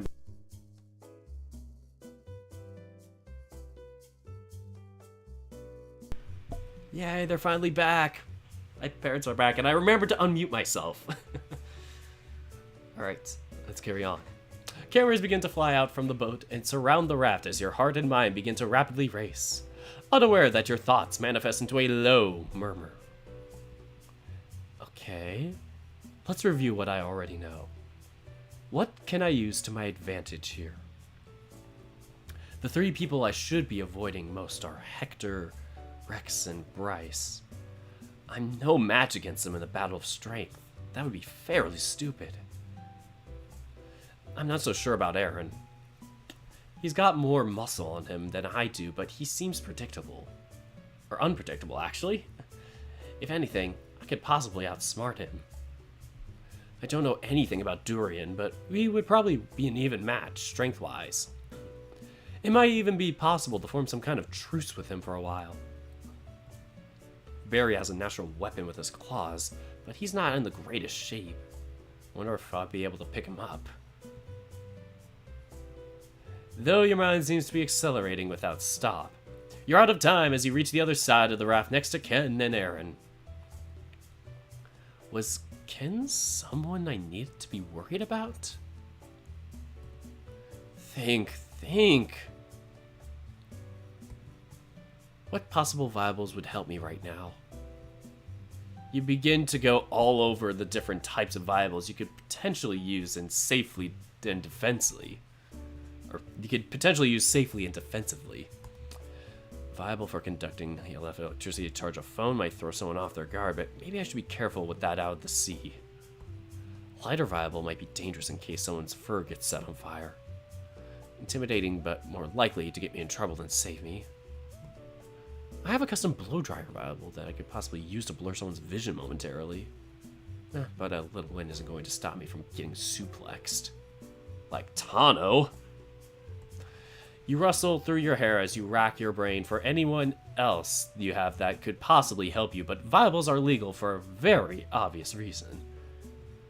You can't hurt anyone with them. They exist to make everyday life slightly easier. Ken is most likely to be my best ally here. I'm sure I can convince him to tag team. You stop your sentence short. Your already hushed tone reduces in volume to avoid detection from neighboring ears. But didn't he say he was going to kick my ass first? No. Even if he wanted to, he's too small. I can practically tower over him. But he did say he had tricks up his sleeve. Balamir said everyone here was selected based on ability. Actually, knowing that he's one of the smallest in the competition, I wouldn't put it past him he would go wild to some degree. I might be doing myself a favor by taking him out early, right? Worry of your next potential actions, you turn to make sure that you won't be bothered by Aaron on your other side. However, when you turn to look at Aaron, he just seems to be winking at you.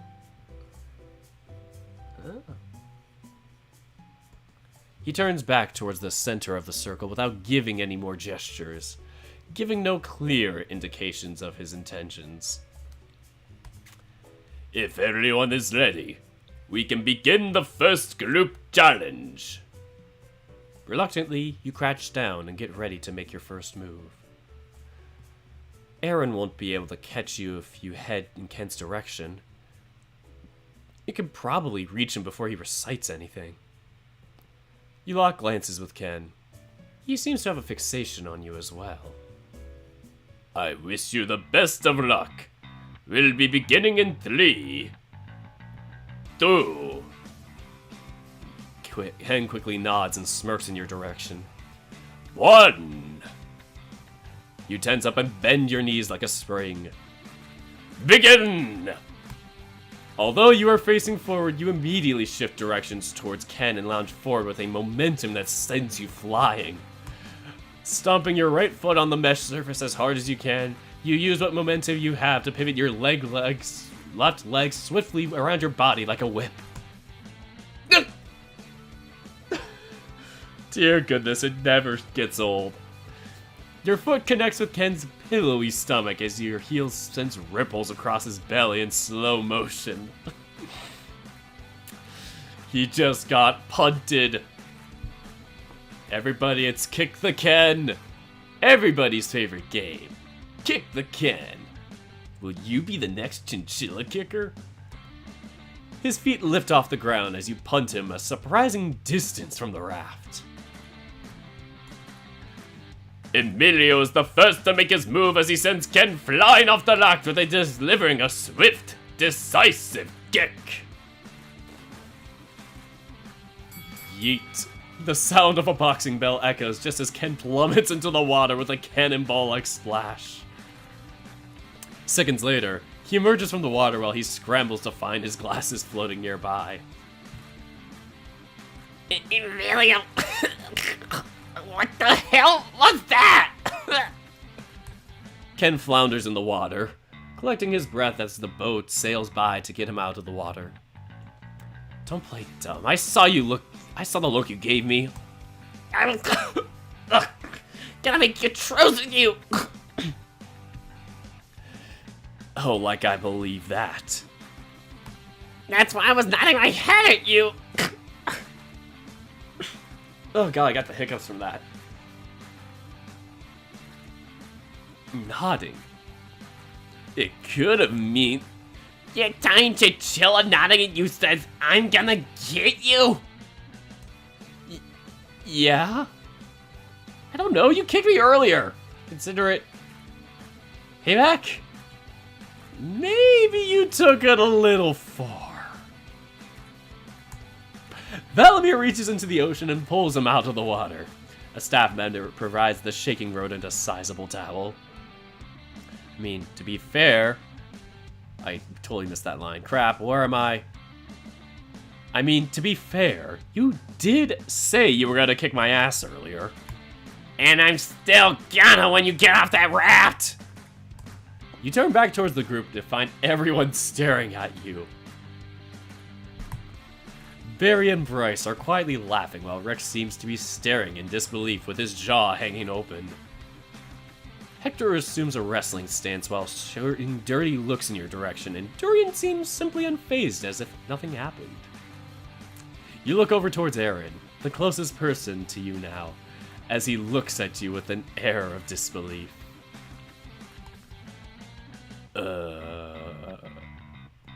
For the record, that's why I winked at you. Uh-huh. Oh. You mean a truce? Yeah. Oh. That kick was awesome, though. Thanks? Sure. 3 M&Ms, baby.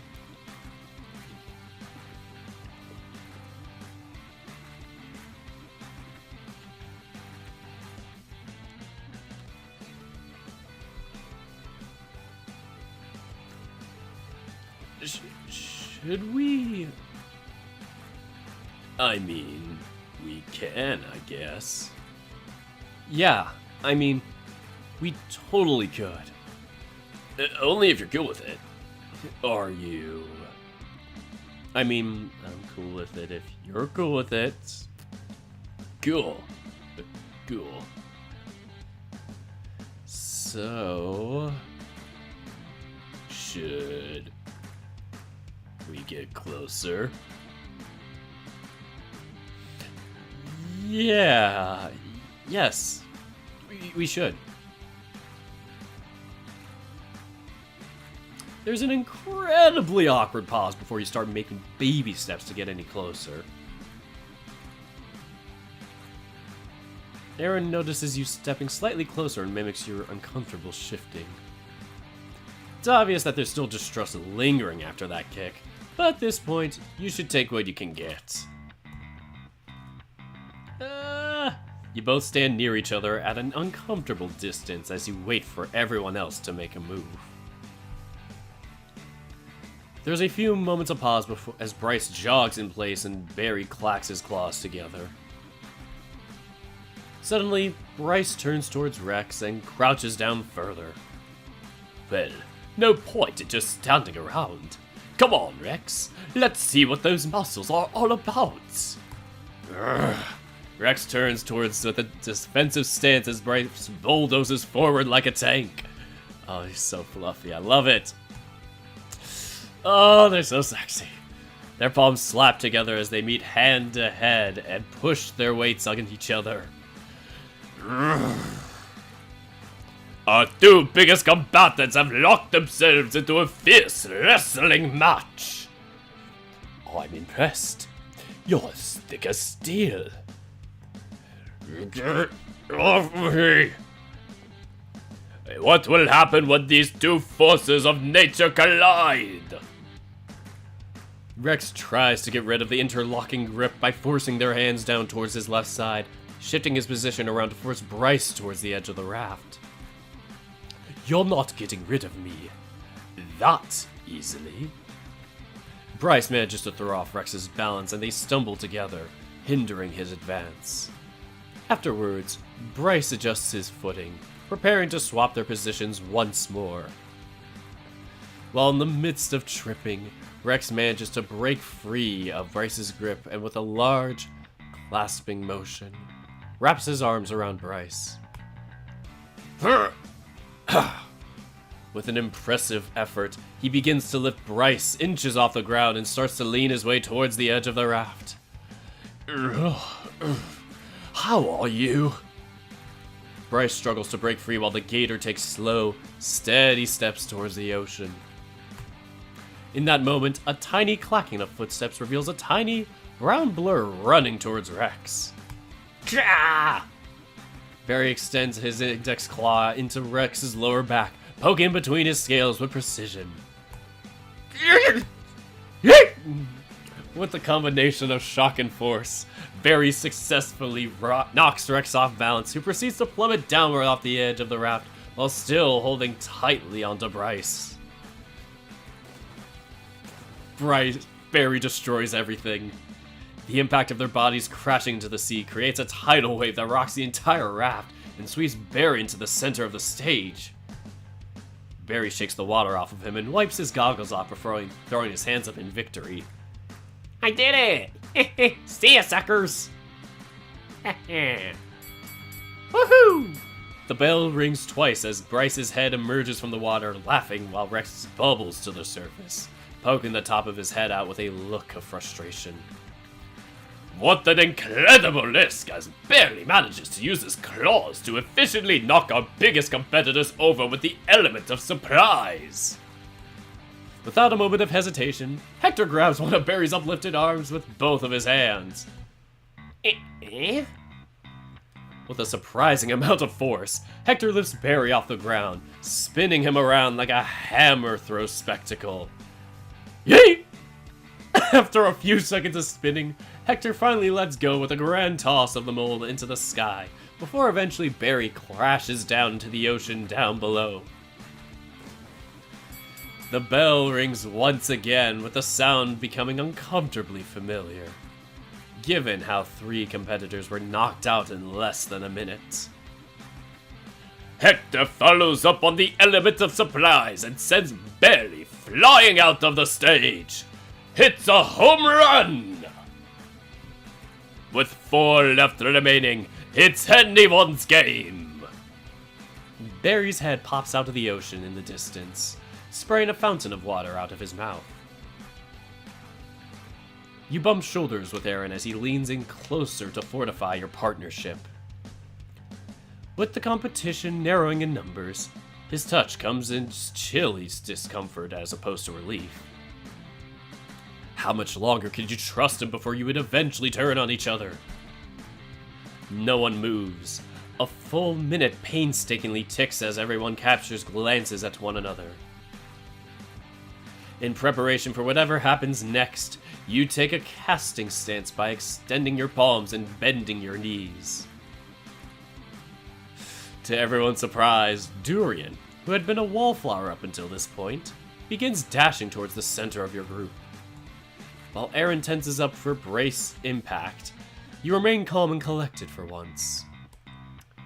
You quietly recite your incantation into one hand Smartcaster while your other hand has an outward palm facing Durian, your fingers forming a cone shape. Initiate viable. Custom macro. Blow dryer. Execute cast. Boop boop boop. As you finish the clause, you use your other hand to push Aaron off to the side, creating a small opening between the two. Just before Durian is within an arm's reach, an electronic voice comes from the ring you spoke into. Loading custom code. Authorized. Confirmed. Following the voice and a small chime sound from your ring, a small blast of heated air shoots into Durian's face, causing him to turn his head away from you and close his eyes. My eyes, no, dude. In this way, he would have been blinded, ran straight into you both, and ran straight through you both, actually, and into the ocean. That was the plan. But I don't deal with any of this bullshit. But he leans his full weight into your direction, despite the wind causing a collision, as you are sidestepping away. He wraps both of his arms around your waist, securing your fates to become intertwined. You're helpless as he drags you with him right over the edge of the raft and into the icy, cold depths. A shiver runs through your entire being as your body adjusts to the temperature of the ocean. The air current flowing from your palms ceases when you make a fist, as you had defined in the function. You're reluctant to swim back up immediately after hearing the bell of defeat, but eventually you have to surface and breathe. You take a deep breath of fresh air as you break through the surface tension and shake out your damp tuft of hair. Damn, that sucks, dude. Tough luck. Durian, who had already surfaced just a moment ago, smiles and lightly laughs. Oh, Durian. Without the glasses too, he looks fine. Sorry, that was really tactless of me. But it worked out well, I suppose. Man, you call falling in fourth working out well? Yeah, I do. No need to stand out for just a small head start reward. No wonder he was being so reckless. He had no intention of trying to win in the first place. That's not a good enough reason to throw. Something was off. Durian, your glasses. Where do they go? Oh, did they sink? Could you help me look? Sure. Let me dive down really quick. Bloop. You dive down towards the seafloor, giving yourself a moment to think. There was indeed something odd about him. Since the raft had not pulled out very far into the clear ocean, you easily spot his glasses resting at the bottom. As you pick them up, you bring them closer to your eyes for a moment. There were no distortions peering through. They're fake lenses! Everything is perfectly clear now, especially through these glasses. His elegant looks were all a ruse. He's a hipster! You probably should have dressed a little nicer than sweatpants, but... Come on, we all know that sweatpants are on another level of comfort unlike any other pair of clothing. However, they're not great for swimming, so you return to Durian above water. You resurface next to the edge of the boat and grab onto the ladder leading to the deck. Did you find them? Yeah, I got... them. It was Ken the whole time! It makes it even funnier realizing it turns out to be Ken when you look at the Shin version that we did. You'll find out why. Ready to go deep sea diving? What? Before you know it, Ken leaps off the boat, clotheslining you right off the ladder, tumbling you back into the depths of Ken. While you don't sink down very far, you gasp for air upon surfacing as the hit to the neck really caught you off guard. Dude, I was going to give him back his glasses! From behind, a small splash of water hits the back of your neck, followed by a snarky laugh. Oh my god, just realizing that Ken clotheslined him makes me think of that like back in the barnyard meme where like the rat jumps out at the guy. We gotta just photo impose that with Ken on there. You knew you had it coming. Now get a taste of my salty wrath! More small splashes follow as you cover your face, but you can't help but laugh at how ridiculous it all is. You splash him back several times, and reassuringly, he laughs as well. Can I get my glasses back? I've got them. Rex reaches a hand over the edge of the deck with little effort, pulls you back into the boat by the scruff of your neck. You hand Durian back his glasses and check a second time while he cleans them with his towel. Definitely not squinting. Ah! Bryce then reaches over and grabs Ken out of the water by his collar. Ken shadowboxes at you while hanging from Bryce's head. Or hand, sorry, I keep getting head and hand confused. You wanna catch these splashing hands? Come here! I'm not done yet! Bryce smirks and slowly brings him in your direction as you laugh at the doll-sized man swinging his arms wildly. Let's just put him back in the water. I think he needs to cool down. No, let me at him! He does look like a puppy hanging over water.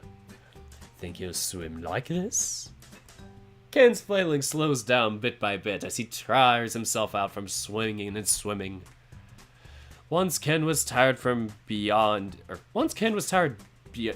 attacking, Bryce puts him down gently off the deck of the boat. You guys are no fun. Rex passes out towels to everyone as the group begins to sit on the edge of the boat, feet dangling into the sea. Really though, that was one hell of a kick. You're lucky you didn't seriously hurt him. You should try it sometime. It's like kicking the softest marshmallow. You let out a dreamy sigh, which makes Barry giggle. First of all, rude. Secondly, he did hurt me. He hurt my heart. Aww. Oh, my poor little baby. Did my awesome spin kick hurt your feelings? My feelings are broken. Perish.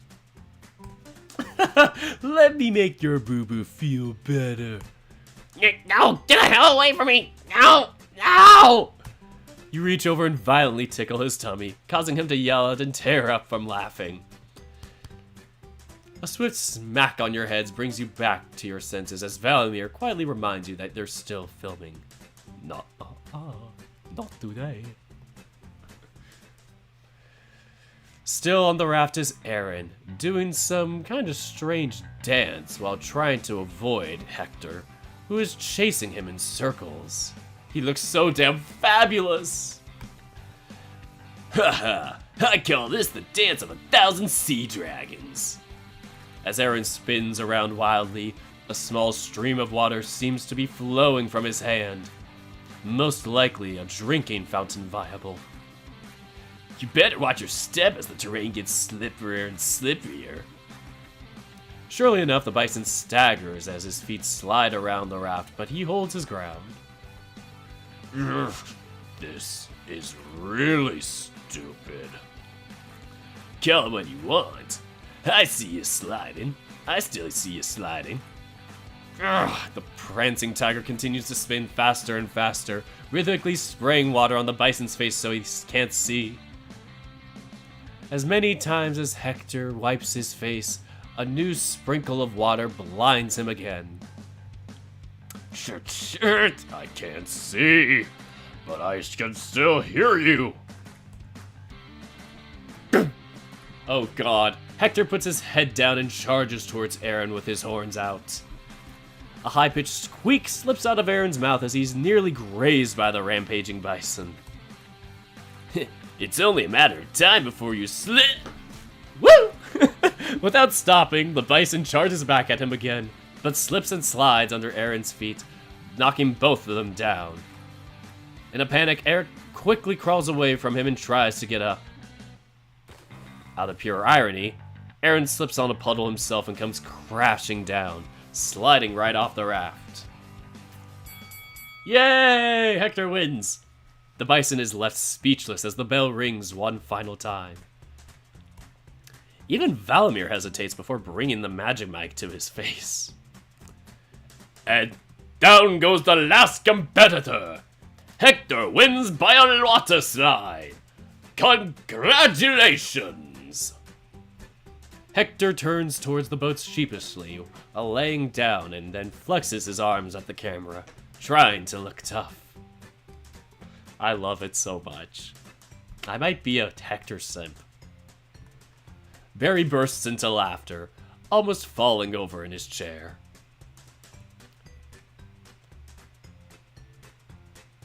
That was quick. You could say that again. The whole thing felt short, really. It was. I was kinda hoping I would have lasted longer. Maybe we would have lasted longer if someone didn't get so excited. Don't even. Barry quits his laughing and turns towards you all with a sudden intensity. At least your fellas got to tussle a little bit. I got chewed up and spit out like a watermelon seed. Good. Serves you right. You're just salty that I managed to stab you through your scales. Boy, you need to file those claws down. Don't call me boy. I'm 25 and single and ready to mingle. Barry makes some poking motions at you as Rex says with his claws. You lean away from him, knocking into Bryce's arm, which then wraps around your shoulder. If we could get a nail file, I bet we could pin him down without going against the rules. You guys feel me? I do. Oh, you feel him, alright. You nervously laugh as the giant's arm has you in a tight grip against his chest. You were in the ocean only moments ago, yet you're drowning from the smell of sea salt emanating from under his arms. Isn't he just so adorable? Oh, poor Aaron. Aaron makes his way onto the deck, burying his face in his hands before whimpering. Oh, gods, that was so bad. That was so bad. It was pretty bad.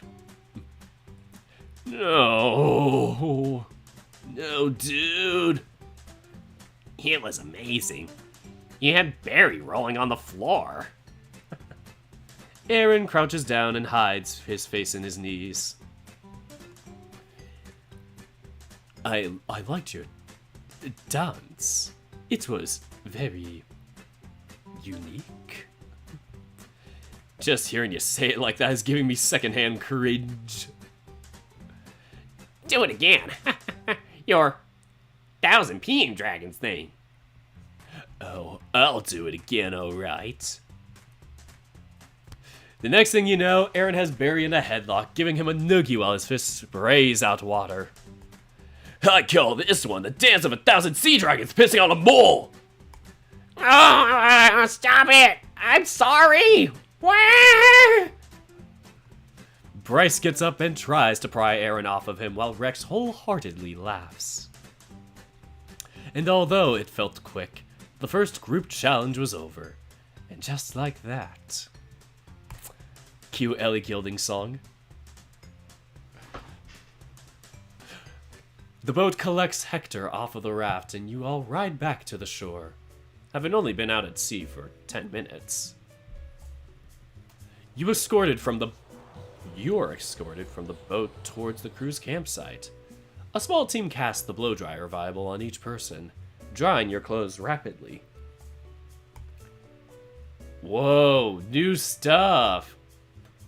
The staff consists of about only 30 people, amounting to a small community camping ground with large tents. Hey, it's Fire Festival! Most of the tents are zippered shut, but a large amount of recording devices tracking various parts of the island can be seen in every direction you look. Out in the distance, 2 Esperit towers can be seen on top of the forest canopy, side by side. Their differing designs almost complement each other's shape. As you walk through the campsite, you can feel everyone's gaze lock onto your group as if you were celebrities. The excessive attention causes you to hold tight to the inner lining of your pants pockets. Eventually, you reach a rectangular canopy with a large map of the island covered in several different markings. As promised, I wanted to introduce you to some important people you'll need to know. We'll be filming an introduction for them separately. As Valimir moves towards the large table and pats the back of one of the men looking over the map at key markings. The man dismisses the rest of the people at the table, rolls up the map, and beckons you all to come closer. Oh, it's him! You walk up to a black fox in a red, striped shirt with a vest. Compared to everyone else's summer clothes on the island, he is very sharply dressed. I mean, not as stylish as Valamir. Similar to Aaron, he has an unusual colorization for his species, or coloration. In a completely different way than Valamir, he stood out amongst the rest of his co-workers. It's funny because there's like a volleyball club that I know of that does like black and red like that. And then you have Valamir next to him and it's like all pink and fabulous and just colorful. And that's like my Paradise Volleyball Club, like right next to that. Oh, the contradictions. The bright, red-combed hair, contrasting checkered fur, and devilish white smile made him look like he climbed out of the pits of hell in Delanima. This is Anari. He'll be handling all of the quests that you will be taking on for glory medals. To get credit, you'll be reporting to him daily. Be a good sport and make sure to have some proof of your work to save me the effort of searching your Be a good sport and make sure you have some proof of your work to save me the effort of searching the surveillance cameras. I'm trying to go for, what's the Dragonite voice from Minotaur Hotel? I can't believe I forgot already. It's him though. I'm trying to go for his voice. I'll be handling the scoring as well, so it would do you well to be in my best favor. Speaking of being in good favor, congratulations, Hector. The gods must be on your side today. Let's keep that lead, shall we? Yes, sir. Good. Hector scratches the back of his head nervously as the smooth fox talks in an almost intimidating manner. You should extend your blessings to everyone. Let's not pick favorites here. The first group challenge kicked off a fantastic first episode. It was a gratifying spectacle, but I do hope that someone of you will shine a little brighter in the next few days. My favor is not easily earned. There is a barely audible sigh from a few people in your group. Without even looking, you could guess who. Well, it can certainly be bought as well, my thrifty consort. Would it kill you to be a little more encouraging for our other guests?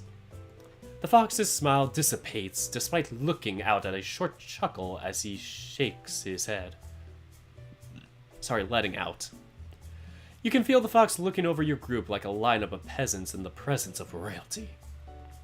If you want to yield the greatest profits, then let me leave you with some parting words of advice.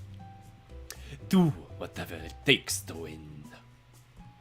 Take Emilio, for example. He saw an opportunity and acted on it without hesitation.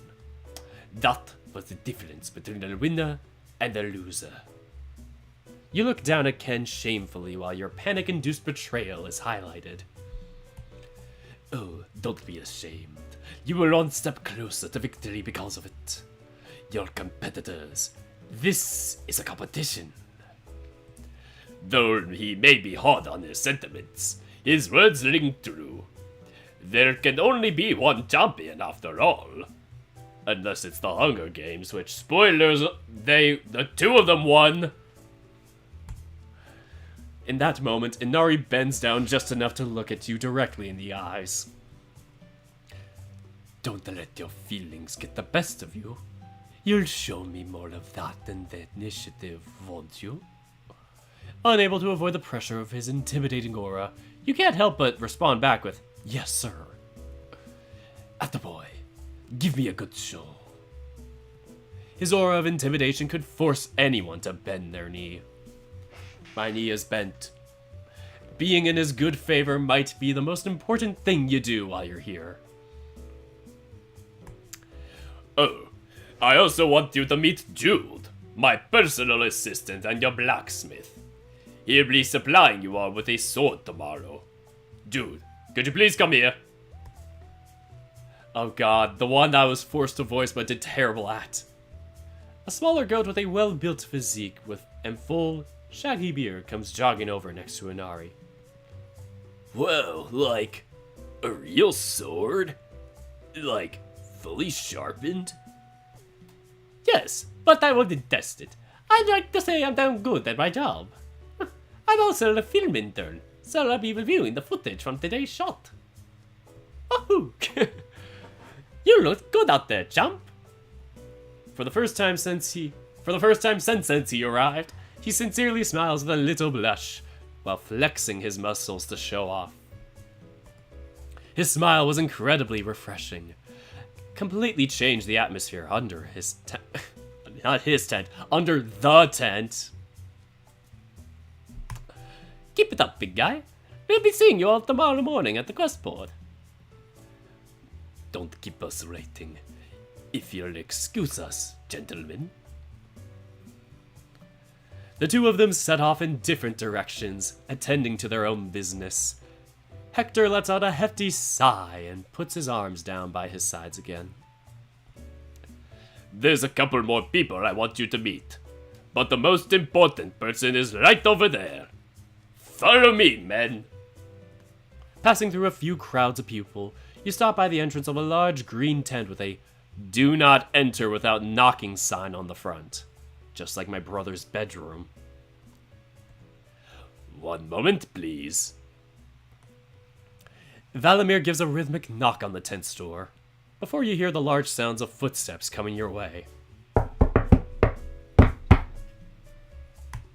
Valimir takes a large step back as an enormous, elderly elephant appears from doorway, barely fitting through the tent zipper. Sir, the contestants for your show are here. The giant towers over your group, rivaling Bryce in size, with a deep, charismatic voice to match his superior heights. Oh, welcome. I'm the director and producer of this production. I'll be leading this preparation for the next 2 weeks. It's wonderful to meet you. I'm a bit of a TV buff, but I've never seen an actual set, so this is all wildly new to me. Well, this is new territory for both of us, and isn't it? I wasn't able to bring my phone, but I wasn't able to bring my phone, but are there any other shows you worked on before? Durian trying to get that dang spot. He's trying to get them connections going. Oh, no. Truth be told, this is a first for me. I'm just an operations manager at Soltech. Why are you here then? Why? Why, Soltech is sponsoring this little charade. Every staff member here works for Soltech. That being said, I'm the producer more than anything else. This whole competition was Valamir's idea. It was an offer. I just provided the funds, staff, and equipment. It was an offer that was hard to refuse. Even old Inari couldn't resist. I mean, I don't know much about filming, but I do know what Soltech is looking for. So please refer to me as the director. I have good faith in this project. Our Soltech employees are incredibly hardworking and dedicated to its success. That goes for Val as well. We'll make it work out in the end, won't we, Val? Absolutely. Not only am I the host, but I'll be handling most of the production assets with Jude as well. I'm quite familiar with the television industry, so I'm assured that I can satisfy any burning questions you might have, Durian. Great. I'll be looking forward to it. How I conclude 90% of my emails for work or business. Good. Good luck out there. Make me proud. I'll be watching from behind the scenes, so you won't see me unless there's an emergency. So enjoy the feast. I'll be looking forward to the leftovers. The director motions towards the tent before climbing right back in, squeezing himself through the small entrance. Before we continue further into our tour, there is something that I almost forgot we needed to do. If you follow me this way... You stop by a small team of staff members who request that everyone with a smart casting device opens up their pocket domains as a part of regulations. Rex and Barry step back as you initiate your pocket's domain viables, rendering a moderately sized, opaque orb no bigger than your torso. The hovering orb has a large opening on one side of the egg shape that reveals the shaded inside of the cozy space. A concentrated darkness at the bottom gives some depth to the figure, giving the impression that the domain has a flat, flooring plane. Oh, Durian and whatever your name is, Emilio, and Ken all worried and stuff. You step back as the staff members shine lights into the orb, stretching the pliable domain to find any belongings that could have been snuck onto the island. Ken's just like, please don't widen my hole! They thoroughly dig around in each domain, making sure that there are no hidden compartments in the manifested container. In many cases, the domains are stretched close to the point of breaking apart, their esprit beginning to tear too much to Ken's dismay. As expected, everyone's domains are empty and pass the examination. Valimir gives a few claps as the crew steps away and gives them a small salute. Thank you again for following our regulations by keeping your pocket domains empty. As I mentioned before, game shows tend to have quite a few cheaters. You'll be needing the space to carry your luggage, such as your camping equipment and weaponry. They're not things you want to leave behind. Unless you prefer to sleep on the sand without a sleeping bag, but I can assure you that that is not as comfortable as you'd like to think it is. Lux and Barry, we had assumed that everyone would join the competition with smartcasters. We have some spares if you would like them. Oh, pass. I couldn't even use them if I wanted to. So, likewise. Could I offer the two of you a container of sorts for your goods? A backpack for your camping gear, perhaps? It's alright. I'd rather not lug around the weight. I can remember where I put them. As for any weapons, I guess I have big enough belt loops for them. I'll make it work. That's true. I could practically stick my hand through there if I needed to. It's fortunate you're so massive. Sure. And I don't need any camping stuff or adventuring stuff. Just my handy claws. I could dig my old self a nice hidey hole to sleep in and kill with my claws. Nothing I'm not used to. That's extremely concerning, but also very convenient for my staff.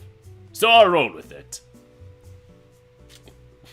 Oh dear God, Barry, I am just not trusting you. Well then, shall we continue our tour? The tour guide continues around the campsite a little more, meeting some of the other production teams, chefs, and healers.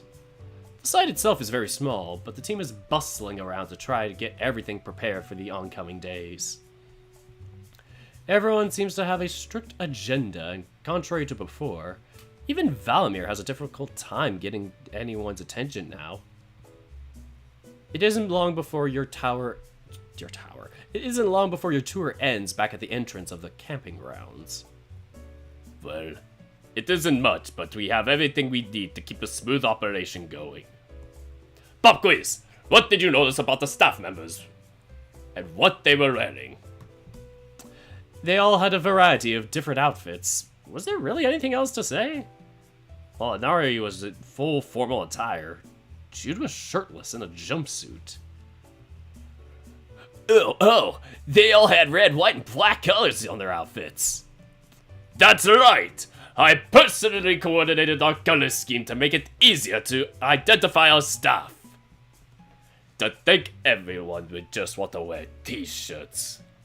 So drab, right? Valimir lets out a very long and exaggerated sigh. Costume design is one thing, but was a staff color coordination really necessary? I say so. It must be very tiring, to say the least, to work with Valamir. Or for him. We have about 30 minutes before it starts to get dark and the feast is fully cooked. If you would like to take a moment before we settle down for the evening, you are free to explore the island on your own. But I wouldn't wander too far. When everyone is back, we'll have our feast and then you can set up your campsites. Sounds like a plan? Everyone agrees and Valamir takes his leave, striding back to the director's tent. Well, I'm going to take a swim before nightfall in Grove.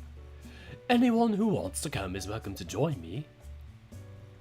Oh, me! I'm coming. I'll come too. Didn't come in a bathing suit for nothing. Great, let's hit the beach, men. At least he didn't say sea. Do you think they'll let us wander around the campsite? I want to check in on my item. It's secretly gonna be Alexios' communication pole. Oh my goodness. One shot for every time Valamir sparkles. If you said speaks, I'd be dead. I don't want Saltek getting their grubby paws on my device. Ken's gonna destroy the world. Ken and Barry are the apocalypse to this world. It's probably fine. I'll go with you. I want to pick up mine as well. Then if it's alright, I'll come along too. It's not every day you get to see the sets like this. Everyone starts to split up into two groups. You and Rex are the only ones undecided. What about you, Rex? I'm not sure. Well, do you want to talk? Do you want to walk with me in the forest? Could be fun to explore what's out there. Rex scratches his chin for a moment and makes a decision. Sure. We can look for a campground or resources ahead of schedule. Oh, that's actually a pretty good idea. Let's do that. And this is where I'm going to end for today. 2 hours and 29 minutes, jeez.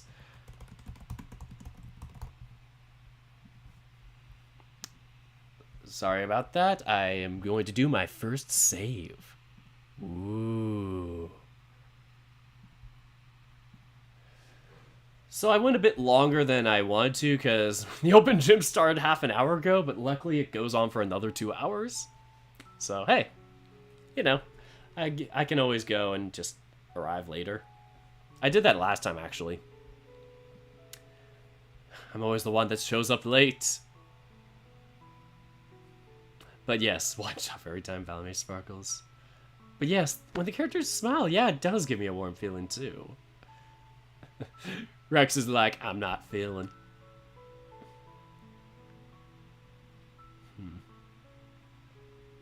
Aaron is Moana. Indeed. Hector yeeted Barry, Jesus.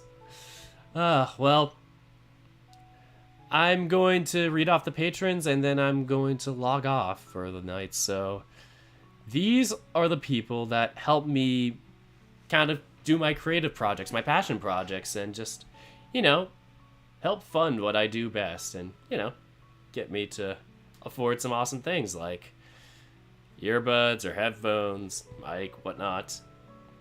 Oh, thanks, Lide. But, yeah, speaking of which, one of the patrons. So, yeah, there are a lot of awesome perks to being a dork. Or a fellow dork, exclusive dork, being a tiered dork. Exclusive stuff includes not safe for work readings that are just specific on Patreon, so you can't watch them otherwise. Early access to my visual novel, Ocean Avenue, 7 days before the public releases.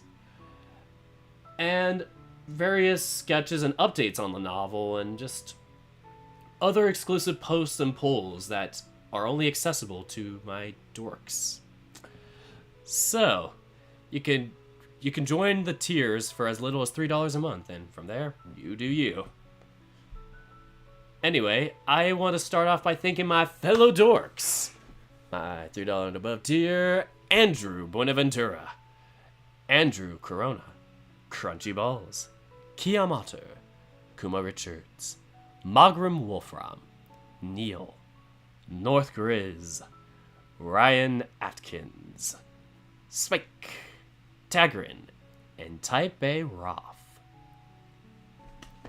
Now, I want to give a very, very, very, very, very, very special thanks to my exclusive dorks, my $10 and above tier, Fire Knight 2008.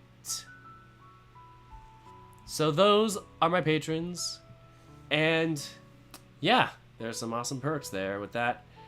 And what was I gonna say about that? Oh yeah, my Ocean Avenue update should be coming out this weekend.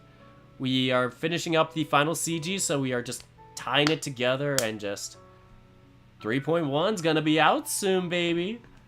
So the patrons will be able to get that early. But yeah, other than that, link in the description below for my Paradise Volleyball Club shirt. So, ironic that I'm playing Brave Paradise. I kind of got inspired by Wolfstarsons in Paradise to make this shirt, but Brave Paradise is also pretty cool because the coloring kind of matches the theming of it and the brightness.